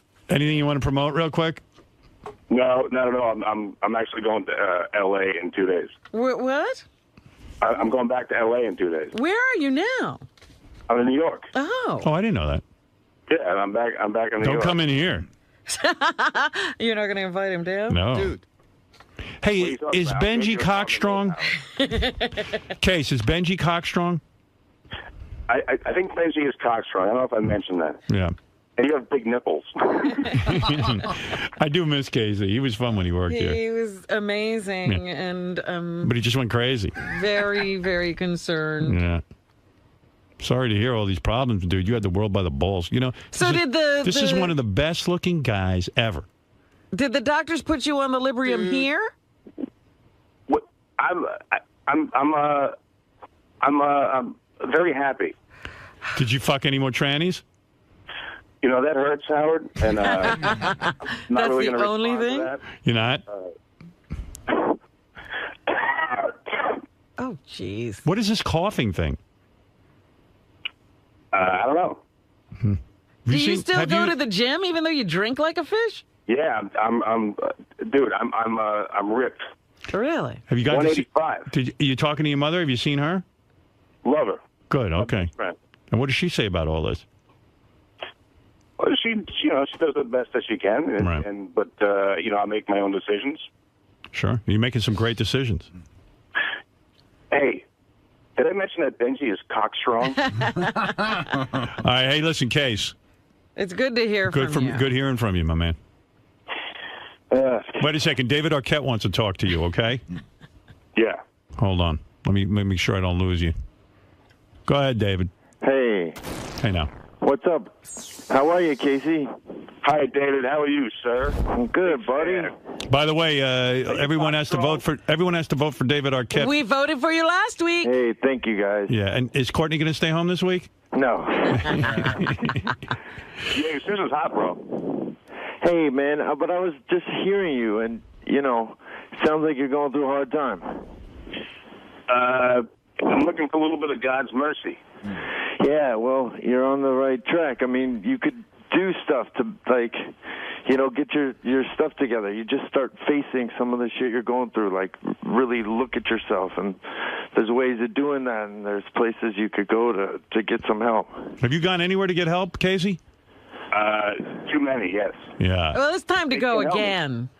Do you understand that they put me on this shit like 20 years ago, right? It was it was new, and now they don't know how to get people off it. Casey, Yeah. what do you do you primarily drink, or are you into coke and all that shit? No, I have narcolepsy. You know what that is? Yeah. So they gave me Ritalin 20 years ago. All right. And, that's speed. You know, speed induces psychosis. Yeah, I think it's kind of, it might be what's happening now, but see, what happens is every time I go to rehab, they say you have to go cold turkey, and I won't do it because it's a horror and it's terrible. When I go to jail, that's what they do. It's the worst ever. I can't explain it. How many times have you been in jail? 4 times. 4? And they make you go cold turkey, and what, you can't handle it? Oh, dude, you have no idea. I can't explain to you how horrible it is. So, but why do you go back on it once you go cold turkey and get through the horror of it? But you can't because, look, I've been on it for 20 years, and the amount that I take, I should be dead. How much Ritalin do you take a day? It was 300 milligrams, now it's 200, and the overdose is 80, I believe. Wow. Hey, David. Yeah. He's hardcore, huh? Yeah, but, you know, a lot of that stuff is that people, like, medicate so much to, you know, I mean, some of that is necessary when you have certain conditions. But like David, what were you doing? David. Go on like, get involved with his thing. As crazy as some people might think, he does have results with people that really want it. And what, Dr. Drew? Yeah, and a lot of that stuff is also not coming to terms with who you are and just getting real with yourself and answering some of the hard questions, forgiving yourself for some of the shit that you've done, sort of like starting over, you know, dealing with the past, cleaning up the past, and then going ahead. And were you as bad as him, David? I have different problems. I mean, everyone's got their own issues. But you were primarily drinking, right? Come on. You were primarily drinking, right? Primarily drinking, but, you know, when I was younger, I had drug problems, and when I had this last thing, I did ecstasy a couple times and mushrooms and shit like that. Are you in any condition to really be giving KC advice? I mean, you're sober and everything? Oh yeah, I'm almost 10 months sober. Okay, what do you think of that, and Casey? For me, it's like a real No, I was sober. What? I was sober, and I hated it. It was worse than this.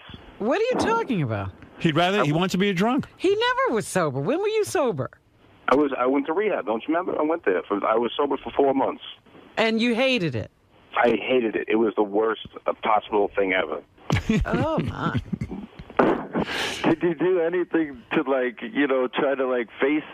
See, part of it's, like, you get all these feelings back, and it becomes really difficult. And then you have to, like, get some sort of tools to be able to deal with those feelings. You hear what he's saying? Casey, how much are you drinking a day? Dude, you know what I want to do? I'm like a bottom. Like at one point, you're a bottom. I knew it. Always suspected. You know, with the gay stuff. For 1 minute, we're talking serious now. Okay. Yes. All right. We are joking. Just tell me, how much are you drinking a day? About 20 to 30 shots. A day? Yep. 20 to 30 shots a day. David, did you drink that much? Not really, no. Wow. Casey's hardcore, huh? Yeah. And you'll never see me drunk, ever. Congratulations. I mean, 20, 30 shots a day, and they never see you drunk. You'll never see you drunk. We see you drunk. You're one of the greatest alcoholics of all time. Brukowski said everything shits and then it dies. So what do you think of that? I think you're fucked. I think you got to get into some rehab, dude. That's what David's giving you good advice. And when you don't just get sober, as David says, you have to start working on all the things that make you want to get drunk. Yeah, that's the thing. You do a lot of this stuff to numb yourself. I mean, there's certain stuff within your chemical balance that, you know, they probably could figure out a better, you know, system for you.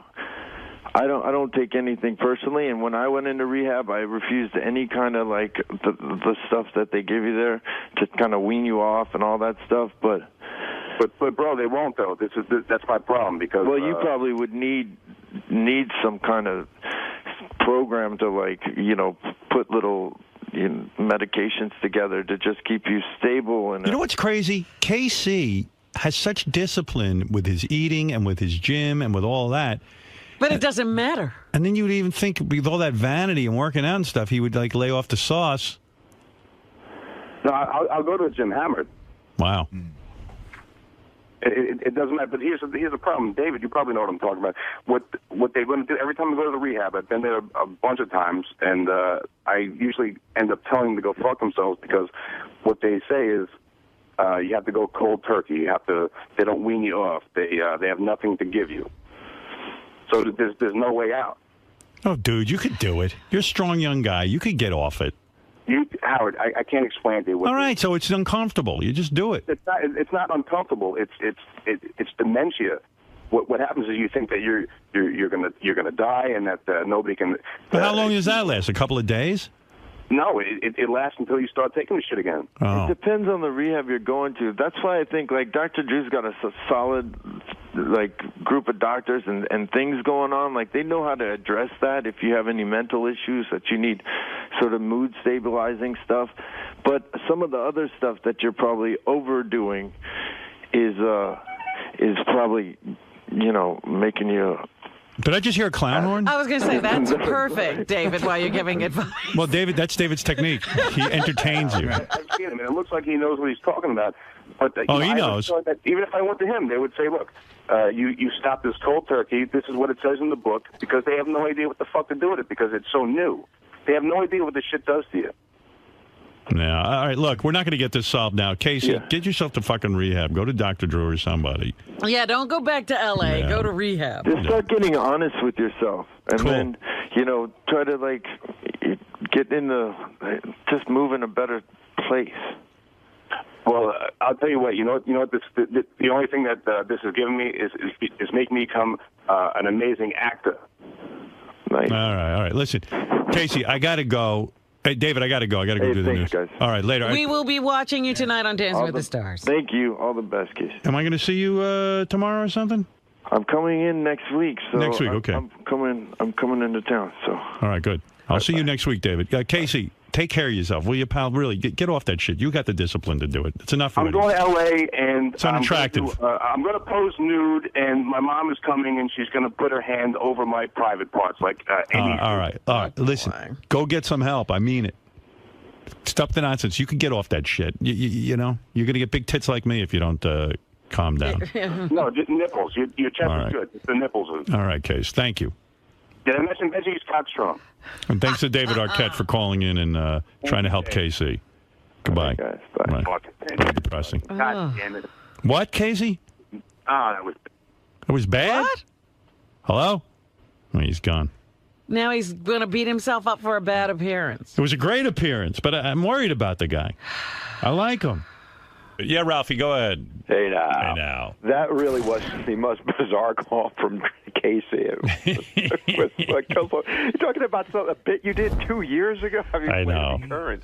But, I just think it's funny when you guys always talk about Casey, you, Robin, and everybody. It's like, oh, my God, what a shame, what a shame. And it's just because he's good looking. I mean, if he wasn't good looking, nobody would really care.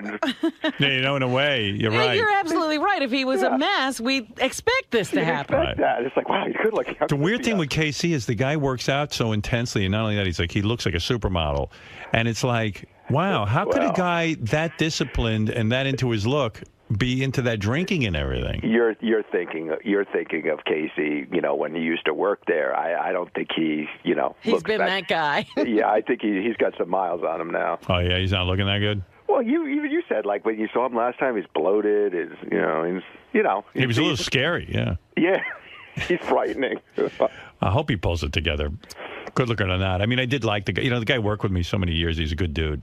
Yeah, well, I don't know. It doesn't seem he's been trying to pull it together for a while. I don't think that's going to happen. And Ralph, can you defend my nipples? I don't think they're overly big. No, that was kind of strange. No. Thank you. Yeah. All right. I just had to start laughing in the middle because I was like, what is this? Yeah, I know. It was weird. Hey, I want to talk about your bodies. We weren't looking for any feedback. All right, thank you. Benji is cockstrong. What's that, Casey? Benji is cockstrong. Right. Way to get that drop right away. Right. You have big nipples. What do you think of Ralph, Casey? He didn't say anything about Ralph. Well, you could have just said he has big nipples. Yeah, you have big nipples. What the fuck is wrong with you? Actually, people have said that about me, so. All right. Thank you, Ralph. Goodbye. Ralph actually does have big nipples. He does? You have big nipples. You're right, Casey. Robin, like Howard, you saw Casey go from, I guess, sort of like an intern to an employee, yeah. Right, and a full-time one at that. Yeah. How much does it bum you out when he checks in? It makes me very sad because one of the reasons Casey is not with us is because his behavior had become so erratic. He couldn't work here anymore. And, you know, we hoped that the fact that he couldn't be on the show would be a wake-up call and he'd pull himself together. And obviously that hasn't happened. Seems safe to say that Casey spiraled out of control. Not only since leaving the Stern Show, but it seems like the last couple of years. How do you decipher what's real and what's shtick and what's looking for a plug and all that? I don't know. I mean, he wasn't really plugging anything today, and I thought he sounded pretty legitimate. You know, Casey's got a little sense of theater too, so sometimes he fucks with us. He could be a little messed up, but he likes to fuck with us too because he gets the he understands the concept of the entertainment. But today he wasn't really plugging anything, and I was a little worried about him today, I have to say. Equally as important, does Howard have oversized nipples? I never looked at Howard's nipples, and I'm never gonna look at him again. I'll go home and look at my private parts poster and see what I can ascertain. Richard comes to me and tells me, "Oh, did you get snow on Saturday?" I'm like, "Yeah." So him and Kristen went up way upstate New York to go get their makeup done for a party they were doing in the city. Like, they literally traveled far. They get up there, they get dropped over the train. It's snowing like crazy, right? No trains are coming. So they're calling this, they're calling that. So he's the idiot that calls 911. Oh, I said, "Why didn't you call the local I go, "What town are we in?" He goes, "Mayapack." I go, "Why didn't you call the Mayapack police?" He goes, "I don't know. We don't." They called 911. You're lucky they didn't get arrested. No. Why did they call 911? I don't because understand. They were at the train station. It was snowing really hard, and no trains were coming. They called every cab company. They called the MTA. Unbeknownst to them, MTA had been shut down. They didn't know that. 1 minute. So they were stuck, and they couldn't get home. So I said to him, "Why didn't you call the local police?" And he goes, "I didn't think of that." So I don't know what happened when he called 911, but the other funny thing is, this is so they could do this. That's the funniest part. That's so they traveled like an hour upstate to do that, to come back into the city to go to a party or something. He said they stayed in Sleepy Hollow. Well, your point is, these are the idiots who stay on the beach in a hurricane. Like, you see it's snowing. Well, no, he got up there, and then it started to snow. I'm not saying that. I'm saying... But he knew the bad weather was coming. No, but what I am saying is, 911 is for emergencies, not because the train Not because you went trick-or-treating. Not because the train didn't come. Trying to get your werewolf, man. Excuse me now, I can't get a lift to the Halloween party. I need my makeup. Robin, anything else in the news? Halloween is tonight, and it's a fun holiday for kids, but parents need to remember a few tips to keep their kids safe. Janet Brooks with Safe Kids Utah urges safety on the streets, asking drivers to be especially mindful of trick-or-treaters crossing the road. I can't believe anybody lets their kids trick-or-treat anymore. It's so fucking dangerous. Yeah, do those masks still work so poorly that you really can't see anything when you're out there? You have no peripheral vision. It's awful.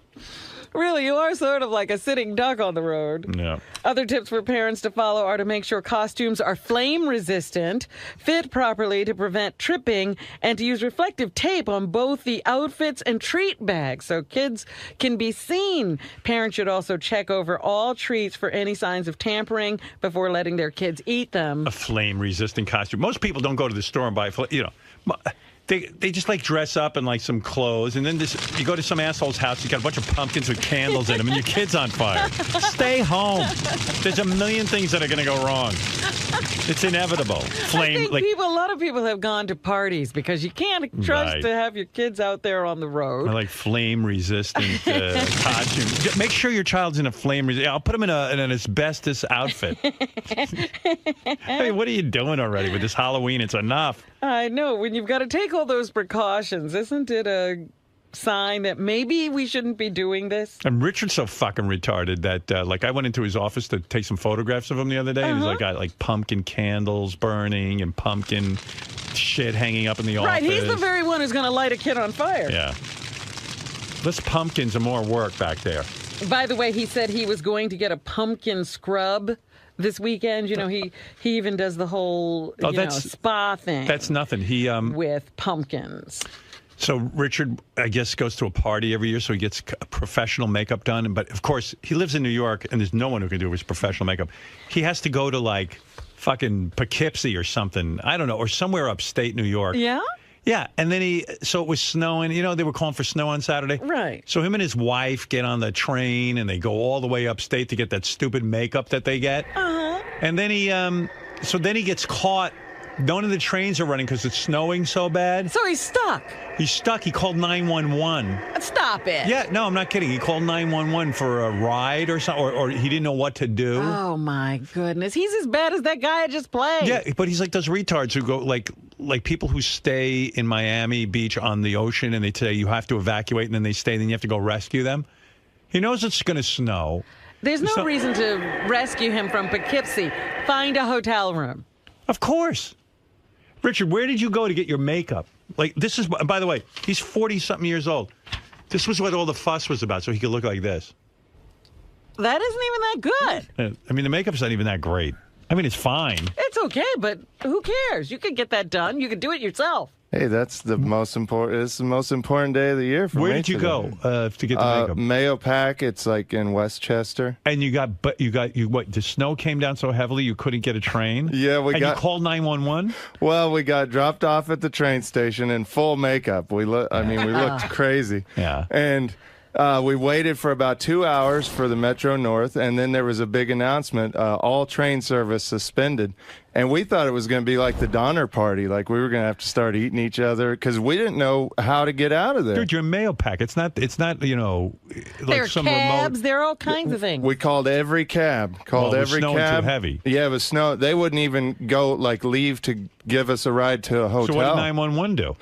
They were going to send an MTA truck to pick us up. And what happened? Well, we finally got a hold of the makeup guy, and luckily his brother, thank God, had a four-wheel drive truck and was able to give us a ride to White Plains to catch the only train. Believe this guy? For this stupid makeup.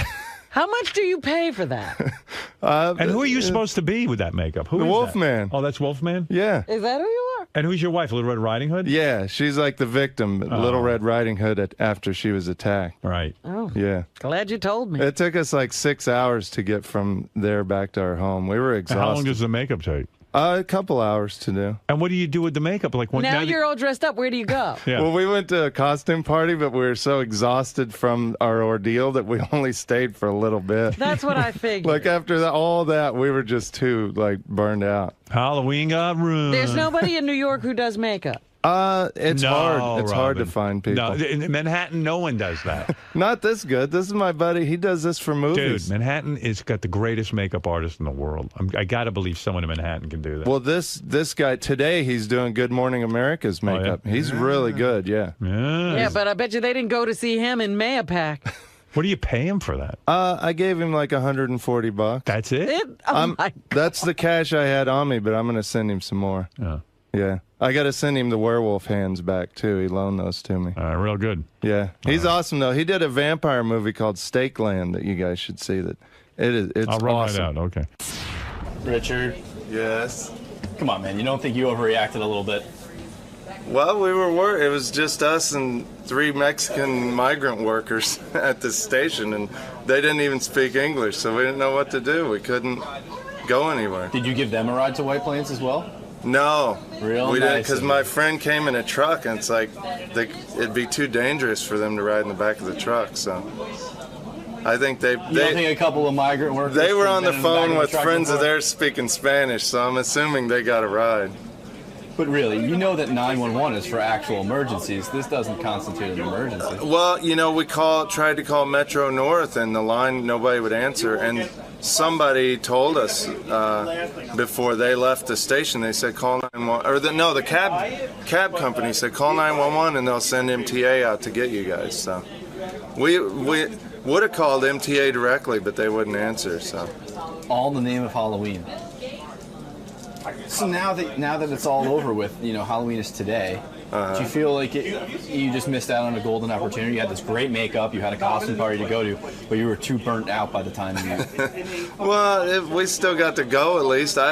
We could have been, had our own little two-person costume party at the train station that night and froze to death, so... I'm glad we at least made the costume party. But as far as your Halloween dreams go, I feel that they were sort of shattered. Yeah, Mother Nature can be a real bitch sometimes, and I'm very angry that she fucked up Halloween a little bit. And Mother Nature, that bitch. She is. She's a fickle bitch. She could have had it snow on November 1st, and it would have been totally fine, but to do it before Halloween is unforgivable. Kind of like waking up on Christmas morning and realizing you didn't get the toy you wanted. Yeah, or like Chris, or no, this fucking Mother Nature, she always pisses me off. Last year, she fucked me over too, because she made a blizzard the day after Christmas. Not on Christmas. We couldn't have a white Christmas. She had it the day after. That's like saying to me, fuck you and your white Christmas. I'm going to make it white on December 26th. What a biznatch. She is a total... I love global warming. Fuck her. Fuck Mother Nature. Great cans. I'm going to go use a bunch of hairspray right now just to piss her off. Hell of a body, though. Yeah. I'm going to throw all my plastic in the garbage, not recycle. Fuck Al Gore. Fuck Mother Nature. Halloween rules. How about throwing some of them soda rings into the ocean, too? Exactly. Catch a couple fish. Get some dolphins' noses bound up by those fucking goddamn soda rings. We're going to start eating tuna that isn't dolphin-friendly. Fuck yeah, I'm going to burn some rubber tires out in my yard, Fuck Mother Nature, that bitch. I'll learn that, broad. I'll teach you, bitch. I'll learn her well. I mean, good. Teach you not to make it snow on my favorite fucking holiday, you fucking biatch. You said it, sir. I think we all learned something from your ordeal today. I think we learned that I'm an idiot. And I am as well. Happy Halloween, sir. Happy Halloween.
Jackie the Joke Man Martling was on Superfan Roundtable. Wow.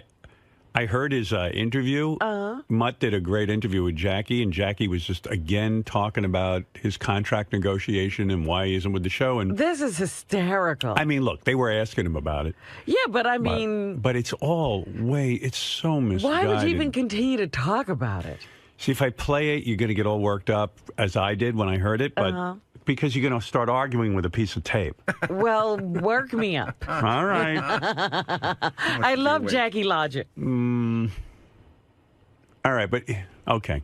I'll stop it when I need to correct something. All right. Or at least give my interpretation.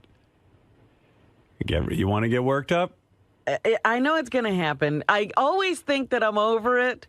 But he'll get to me, I'm sure. But you know what the funny thing is? We are over it. I don't spend any time in the day going, thinking about it. Jackie was back here, but you know what? It actually made me sad when I heard this because he's his own worst enemy. Because he still, to this day, doesn't understand what he did. Thank God. To his own career. And thank God we don't take him back. Yeah. Oh, yeah. Because this would go on again. It would. Robin... It's been 10 or 15 years. He hasn't learned a thing. It's so clear to me. That's the beauty of Jackie. He hasn't. I don't know if he's in therapy. I don't know what he does, but he has not figured it out. And that's my point. People don't change. Well, some people do, but not Jackie. Okay, fair enough. Here we go. Well, Howard would say that you just didn't show up one day and left him hanging, and then you didn't have you. By the way, just so Mutt knows, I would never say that. There for months. But every time that I was out negotiating. Out negotiating. You know, I said to Gary when I heard this, I called him up. I said, how is it that me, Robin, Fred, you, how is it we managed? We all had to negotiate. We all had to negotiate, whether it was with Mel directly or, through Don or Tom, or whatever.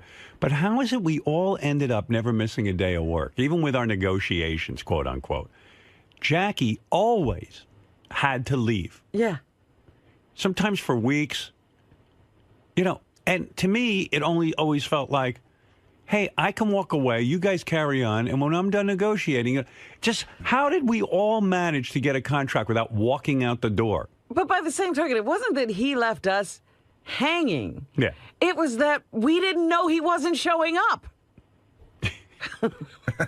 Mutt said we'd get all worked up again when we heard this. He knows. He listens. They did the same thing. And I've said this on the air so many millions of times, But but listen. nobody wants to hear it. I didn't do that. I would never have done that. For all anybody can break my balls, I'm a professional guy. We were trying to negotiate. Then my lawyer didn't hear back from Tom for 2 months. So we had a meeting with Tom, and we went in, and my lawyer said, listen. First of all, they didn't hear back from Tom for 2 months because I was very aware of what was going on. He said, Jackie and your lawyer, this is the final offer. And it was a very, very healthy offer. More than I think most guys in radio would drop dead if they saw this offer. And they said, Jackie, this is it. Either you take it or leave it. We can't keep going on, or we have to move forward and find somebody new. Now, I don't understand. Now, is he still working or is he not working? He's not working. Okay. He's negotiating. So they told him